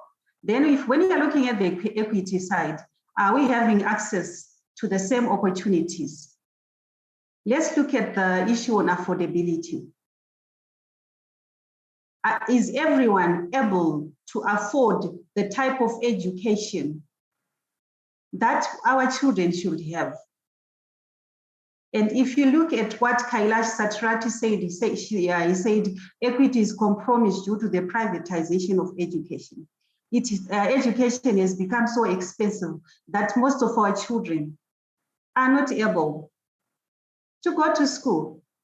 They cannot even, their parents cannot even afford to pay. How can they pay when they are living on a $1 per day budget? If you look at the statistics that are there on the food basket, they cannot be able to afford that type of education. So it means that education has become a commodity. It has now become a commodity because not everyone can afford education. Those who can afford it, they buy it. And those who can sell it, they make money out of it. Let me take, for example, the situation that we had in 2020 due to COVID pandemic. Most of the children in the rural areas, in the remote areas, they were affected because they couldn't afford online education. Some of us were very fortunate that the schools that we are teaching, the schools that we have in the urban areas, they could afford online education. But the majority of our children are in the rural areas and they could not afford online education. And they were left behind because the whole year of 2020, most of the children only went to school for 2 months. Let alone 2020-21 year in Zimbabwe, our children only went to school from September to December. That's a 12-month period. And only those who could be able to buy the education, those who could be able to afford the education were the ones who attended lessons. And the majority were left behind. But at the end of October, at the end of November, December, they wrote the same examination. And when we are analyzing now, the statistics that came out, it was most schools in the rural areas, in the remote areas, were 0%. Then what does it mean? Is that equity? It's not equitable education that we are looking at there. So if you look at, it means then we have to think and to rethink about the education, that tug of war between the haves and the have-nots. The different government systems, the different education systems have to come up with solutions. And I'm quite happy that our government was able to come up with solutions. So they had to run around, make use of the talented teachers that were there to come up with lessons that were broadcast now on radio, because those children could not even afford to have iPods, they could not even afford to have smart boards. So they had to rethink and go back to the drawing board, come up with policies. They had to come up with programs so that the children that were left behind could have that form of education, although it was not equitable to those children who were in the towns. So they had to do radio lessons, and then we had an education passport, whereby those children, at least who are in the urban areas, could be able to go to cafeterias and access the type of education, they access lessons, even if they were offline. But also that also is not equitable, because how many people have got those gadgets? How many people are able to go to those cafeterias just to access those lessons? So you see, there is quite a lot to be done. Yes, it's SDG 2030, but how many years are left between now and 2030? We only have 8 years. And we are trying by all means that our children should have the same quality of education. But this type of education that we need is not only in the classroom. We need to also to talk to different, to go out there in the corporate world and ask for resources, ask them to chip in. For example, we have got a company called Econet here in Zimbabwe. That is the one that came with another program that is being used in schools. Engage all the people who are in the corporate world. Also, they can also be able to help in the education sector. That means that we have to think of strategies. That is what we call the multidisciplinary approach. Then we have to look at reframing education. Because as we are looking at now, our education due to the COVID-19 is broken. It is shattered, just like that shattered screen. We have to go back again to the drawing board and change the lenses. Let's look at now, because we are looking at promoting lifelong learning opportunities. The type of education, what curricula are we giving our children? We normally use the textbooks following the curriculum religiously, but now we should just look beyond the four walls of the classroom and let our children explore, give our children, encourage learning ownership in our children. I'm happy that we are using the Cambridge curriculum, which encourages here at our school, which encourages critical thinking. Children have their ownership of the lesson. Teachers are only there to facilitate the learning process, because we use programs like the flipped classroom, which encourage children to go out there in the back home with their parents and work out the project that they've been given. We can also say that this is project-based learning and come back to the classroom and report. So they own the learning. Then also, that means that we had also to revamp our curriculum and look at the core subjects. When we were revamping our curriculum, we also went out there to look for people who have talents. For example, what we have done at the school that I am, it's a Portuguese school. Our children learn Portuguese from ECD level, early childhood education, up to grade 7. and we offer them opportunities. We have clubs, various clubs in the school where children participate, where we teach them life skills. We have got the writing club, we've got the SDG club, we've got clubs like cookery, we've got clubs like gardening, where children are not only taught theory, but they are taught practical skills that they will be able to use later in their lives. So we have looked at the curriculum that we had, and we had to revamp that curriculum so that it suits into the 21st century skills. We want to produce a 21st century child being taught by a 21st century teacher in a 21st century classroom. So when we look at going back to inclusive education, we have all children, when we are talking about inclusive education, we are looking at all the children in the same classroom, same schools, and all of them having real life opportunities. We do not have to discriminate children, like saying that these are the disabled, they go into their classroom. We have to put them in the mainstream. But whatever facilities that we have in the classrooms, they should be able to cater those children who are not able. That is what we call inclusive education. And it doesn't only go to that, that far. We only also need to have our teachers trained so that they know that when we have such different type of children in the classroom, how are we going to attend to them? How are they going to access their learning materials? Because we need to close that education gap of children with disabilities and put them in the mainstreams of our classrooms. Then how do we promote real life learning, lifelong learning?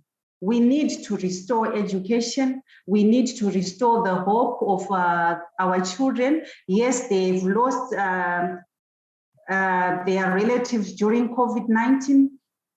Some of them have not been to school. We need to instill them in them that confidence. We need counseling. We need to have different setups in our schools because we know that our children have been affected so much mentally.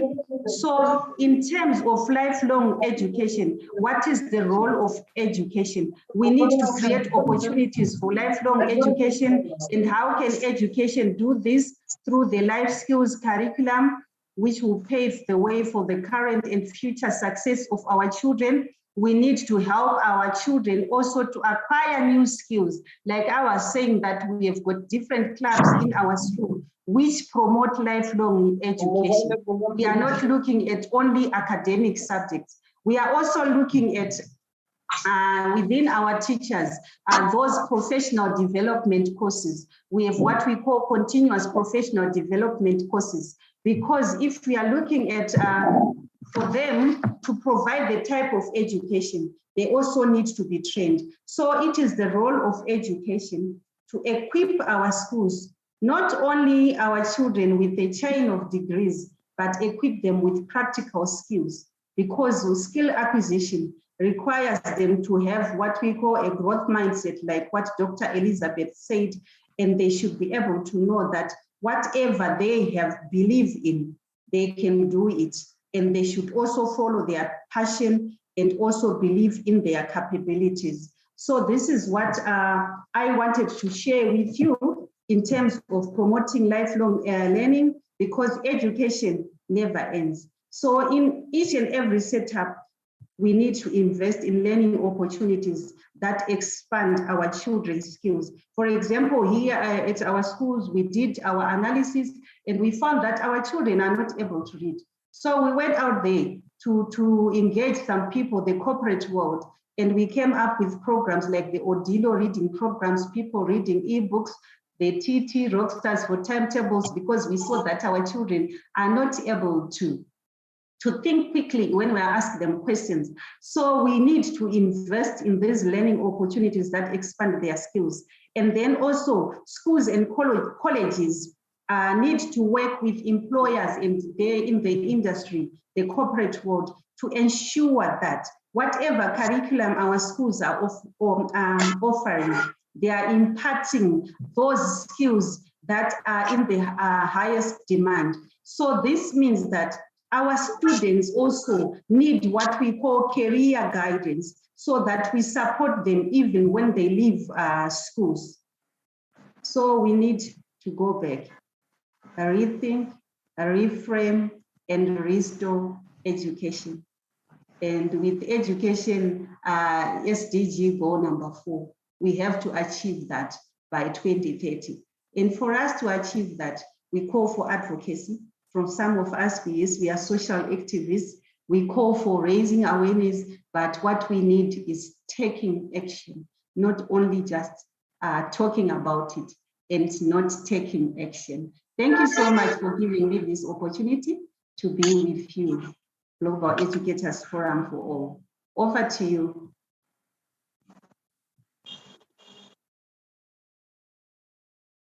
Thank you. I'm done. Thank you. Thank you so much, Professor Patricia. Wonderful to hear that. Excellent. Now I'll move forward because we have, it's been almost more than 3 hours we are here. I'll now invite one of the most dynamic persons to, I will not summarize, I'll in fact invite Professor Ujjwal K. Chaudhary. I mean, I can spend a couple of minutes to introduce him.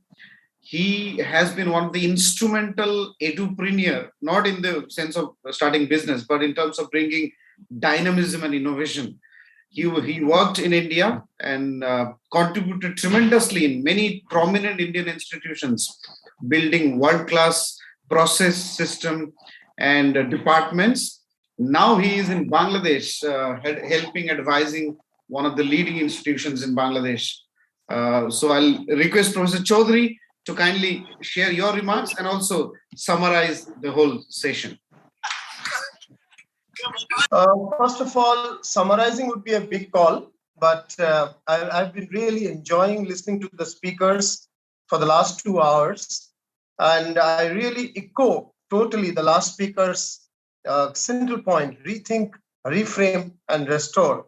COVID, indeed, there is a devastation of education, and there is the opportunity to actually rethink, reframe, and restore as well. That's a real opportunity. In every crisis, there is a seed of an opportunity.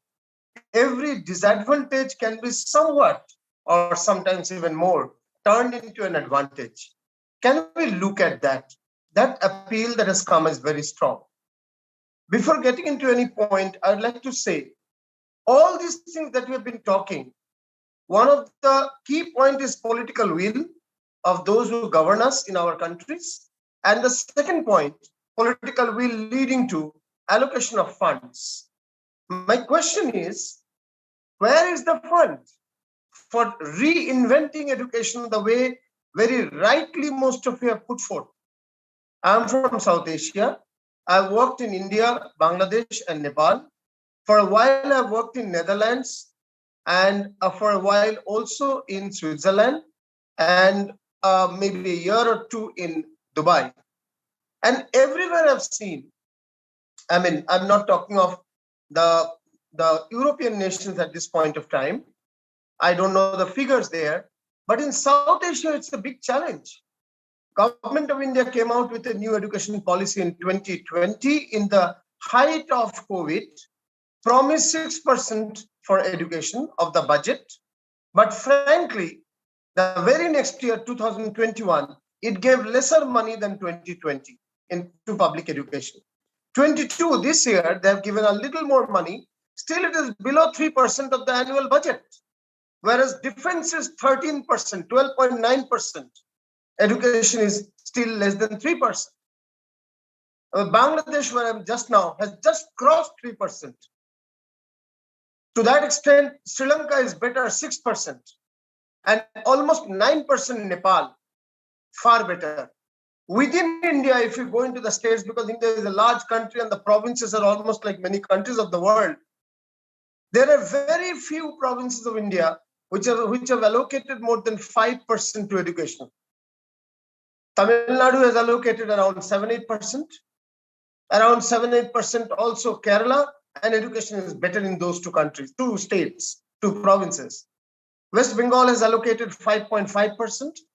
Only Delhi, to my knowledge, perhaps it's a rare example across the world, which has allocated 26% to education. Out of every 4 rupees, 1 rupee. Out of 100 rupees, 26 rupees. $26 out of $100 to education. That's the state government of Delhi.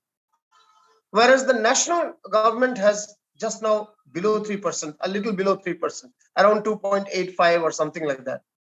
So my first question is, let's look into our national budgets and understand what is the value to education given in terms of allocation of funds. Because that's the first proof of the pudding. Then the policy making and other things comes, but the fund has to be there. Moving ahead, earlier before pandemic, the focus was too much on knowledge. Education meant a lot of knowledge. Today, scholasticism, which was at premium, is no more at premium. So it's not knowledge or scholasticism that people search for, because knowledge or information can be procured at the tip of the finger through Google, through the application of internet. So what's now important is not so much of knowledge, but whatever we know, can we apply it? So we move to a new situation where skills become more important. Initially, it was hard skills, the technical skills. Now, increasingly, hard skills are moving beyond to soft skills and life skills. Life skills, how you handle pressure, how you handle crisis, how you have values, the ethics, how you have higher emotional intelligence, emotional quotient, how you compete less and collaborate more. And alongside, post-pandemic has also taught us how do you blend seamlessly the physical and the digital, and also the experiential. What you do face-to-face, what you do from a distance digitally, and what you do by doing, what you learn by doing. These three are now being blended. So we are moving to a new situation of blended learning, blended skills, which must have a strong attitude component. If I don't know something, no problem, I can learn it. But I must have the attitude and the blended skills for that. And therefore, education of today and tomorrow is all about the outcome it brings and not the transfer of knowledge. This must be understood by education planners, policymakers, and educationists both together.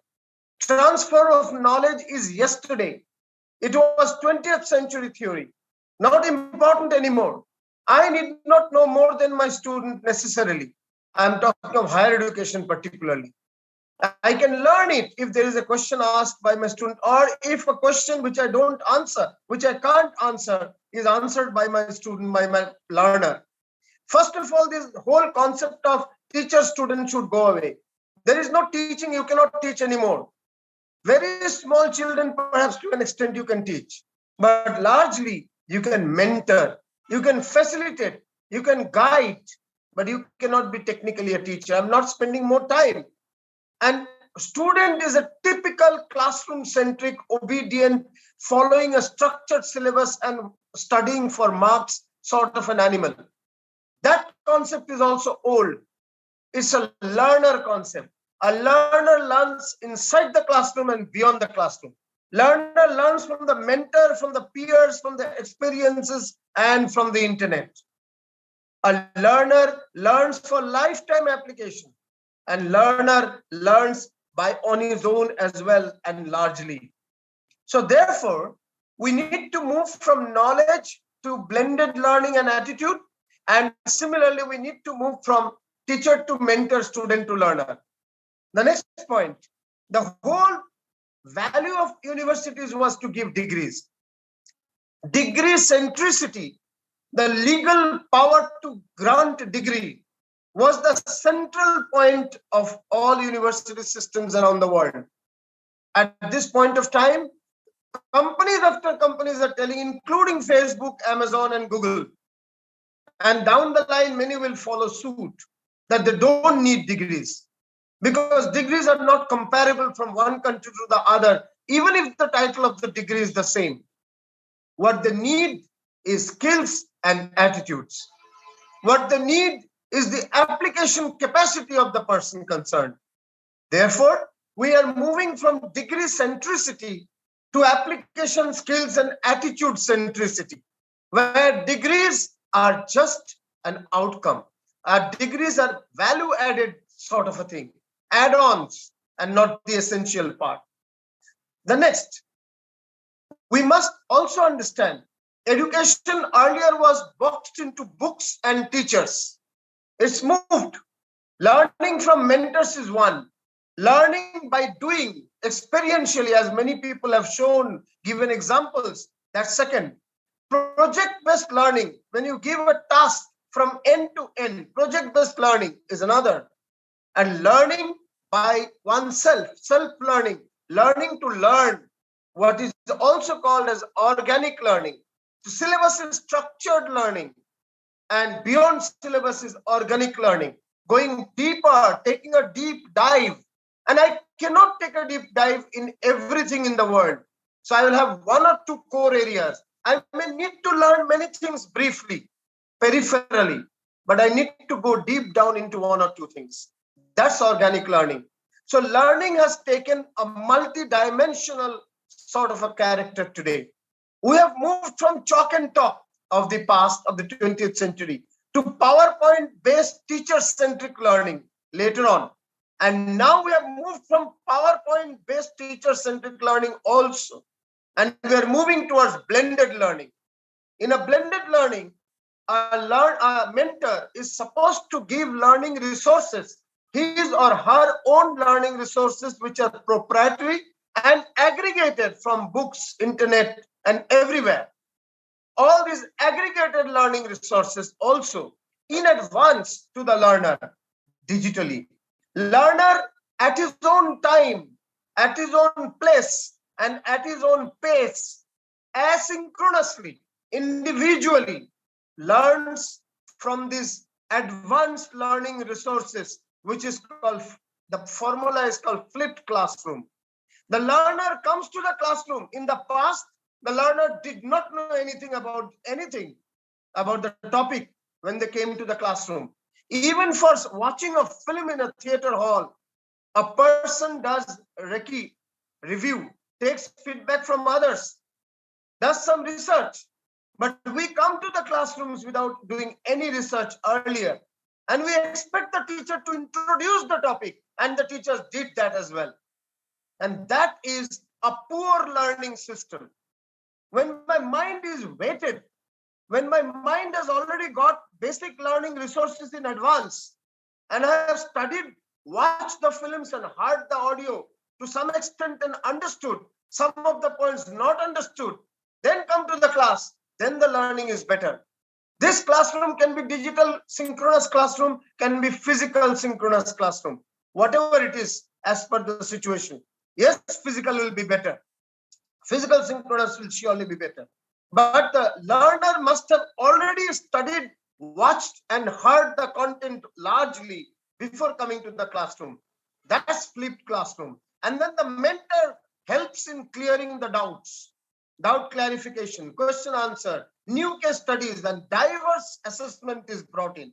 Quiz, Google Form survey, online open book exam, online proctored exam, offline physical exam, field-based study, coming to the classroom and making a presentation, case study presentation, syllabus topic presentation, application presentation. All these will make 16 types of diverse assessment. No examination. Examination is a foolish concept. It makes everyone look like a criminal, that you are supposed to be punished by giving less marks or failing you. assessment, evaluation, not examination. Assessment tries to encourage everyone to do better. This is from, yes, the place of school also can be learners when you make them, encourage them to learn the topic a little in advance before they come to the classroom. When they start talking first and you don't start talking. If you start talking, if I start talking as a mentor, our purpose is defeated. Even when I enter into a church, there are some processes I do. When I enter into a mosque, I do a wazoo. When I enter into a temple, I play the bell. But in case of a classroom, we don't wet our mind. We don't prepare ourselves and we come into the classroom. Prepare means I'm talking of the learner, not the teacher. Learner doesn't prepare himself or herself. So it's important that even in school, you must begin by asking them, the learners, have you learned this topic as was discussed earlier? I sent a video. Did you see the video? Did you watch the video? Did you listen to the podcast that I sent? Though you have sent certain things in advance. They have a book and therefore they should come. Yes, very right. First formative assessment, then summative. We straight take an examination. Very bad. Formative assessment can be daily basis, weekly basis, quiz, give a picture and ask to identify, case study, and a lot of other things. So we move to from assessment, which is formative, continuous, to final one, which is summative. And there are 16 types of assessment, as I was telling. Without taking more time on that, let me move forward. Blended learning can be of various types. For people with less resources, it may be no tech. You start with books, chalk and talk, fine. You move to low tech, from no tech to LOW, low tech, where you start using the mobile maybe to an extent, but you start using the radio and television. I appreciate many developing countries and underdeveloped countries of the world during COVID used the radio and the television very effectively to propagate learning. Very loving teachers, loving mentors who could not meet their learners because of COVID restrictions used mic, and in the neighborhood talked about the lessons on the mic. I know such examples. I have seen one teacher who used to go up on a tree, made a platform there, and from there that teacher had to communicate because there was no net connection at his home. For 4 months, every day, under the sun with an umbrella on his head, he was taking online lessons through his mobile, sitting on the top of a tree. The Indian media has covered him also in a big way. So there are examples. So gradually from no tech to low tech to high tech. When you come to high tech, Wi-Fi, your computer, your physical and the digital blending, your flipped classroom system, your learning management system, where you put in everything there. People started with Google Classroom, moved on to learning management system, moved on to Canvas, Blackboard, Collaborate, advanced learning management systems. This is very good. Today, universities are making their own LMS, great system. So you need to move gradually. And for that, there may be certain systems which are required for people with low resources, and certain private institutes can have advanced systems where people can afford. But it is very significant to understand that everyone needs to be brought in on the blended system finally. There are various types of blending, but physical digital is one. Left and the right brain blending is another. Logic and creativity blending is another. Repetitive work will go out of circulation in future. The future of work is about creativity, about innovation, about problem solving, about team building, about crisis management, and about leadership, about taking charge, entrepreneurship. It is not about doing the same task every day, incessantly, repetitively in the same process. A machine can do that better, more effectively without errors. So the future job would require a different set of mindset where the left and the right brain have to combine. Earlier, cultivating one brain was enough. Now both sides of the brain need to be cultivated. So we need to move to understand everyone chasing liberal education degree is not enough. There is a good number of people who would chase liberal education up to higher education. But there will be certain people who would be inclined towards training, vocational training, nothing wrong in that. We need not force everyone into the same type of training and judge everyone by the same criteria. It cannot be, because individually, everyone is of a different skill set. So we need to understand, some will go for academic learning, some will go for technology, skill-based learning, training, some will go for informal learning, and many of you have told about it. There was a question in the group, culturally responsive teaching in schools. Very good question. You organize multicultural events, events of different communities, different religions, and different languages. You organize, role reversal. If I'm born Hindu, let me organize a Muslim festival. If someone is born Muslim, let him organize a Christian festival. If I'm born Bengali speaking, let me organize a program of the Gujarati speaking people. The more role reversal happens, the better will be the culturally responsive learning. You organize model United Nations. One learner of yours is US, the other is Ukraine, and the third one is Russia. Let them find a solution. All of them may be from your country, none of these three. But when they represent these countries, they go into their mindset, and that expands their thinking. Create celebrations. Don't glorify competition. Competition is a decadent capitalist concept. Collaboration is the post-pandemic concept. Collaboration, teach them to do teamwork. Necessarily give a task to 3 people. Don't tell who will do which part of the work. Let them figure out. When they come for presentation, they have thought of the first student to give one part of the talk. Change it. Make the second student do it. You will see that they have become more empathetic to one another, or to one another task. Divide the syllabus. If you have 20 topics and there are 40 students, give one topic to 2 students each. Let them make presentations. After one round, the teacher has taught, the mentor has taught, mentor has mentored. Then let them make presentations, and their presentations be shared with others. You will see more empathetic and culturally responsive classroom. Sustainable education. The value of using less power, less energy, using low carbon, using collaboration and collaborative techniques and not competitive ones, using alternative power sources and understanding the value of it, using ethical fashion and ethical production concepts or science concepts, understanding entrepreneurial skills, ethical and multi-ethnic focus in everything that they learn in social science. And in case of sciences, understanding to do it rather than know it.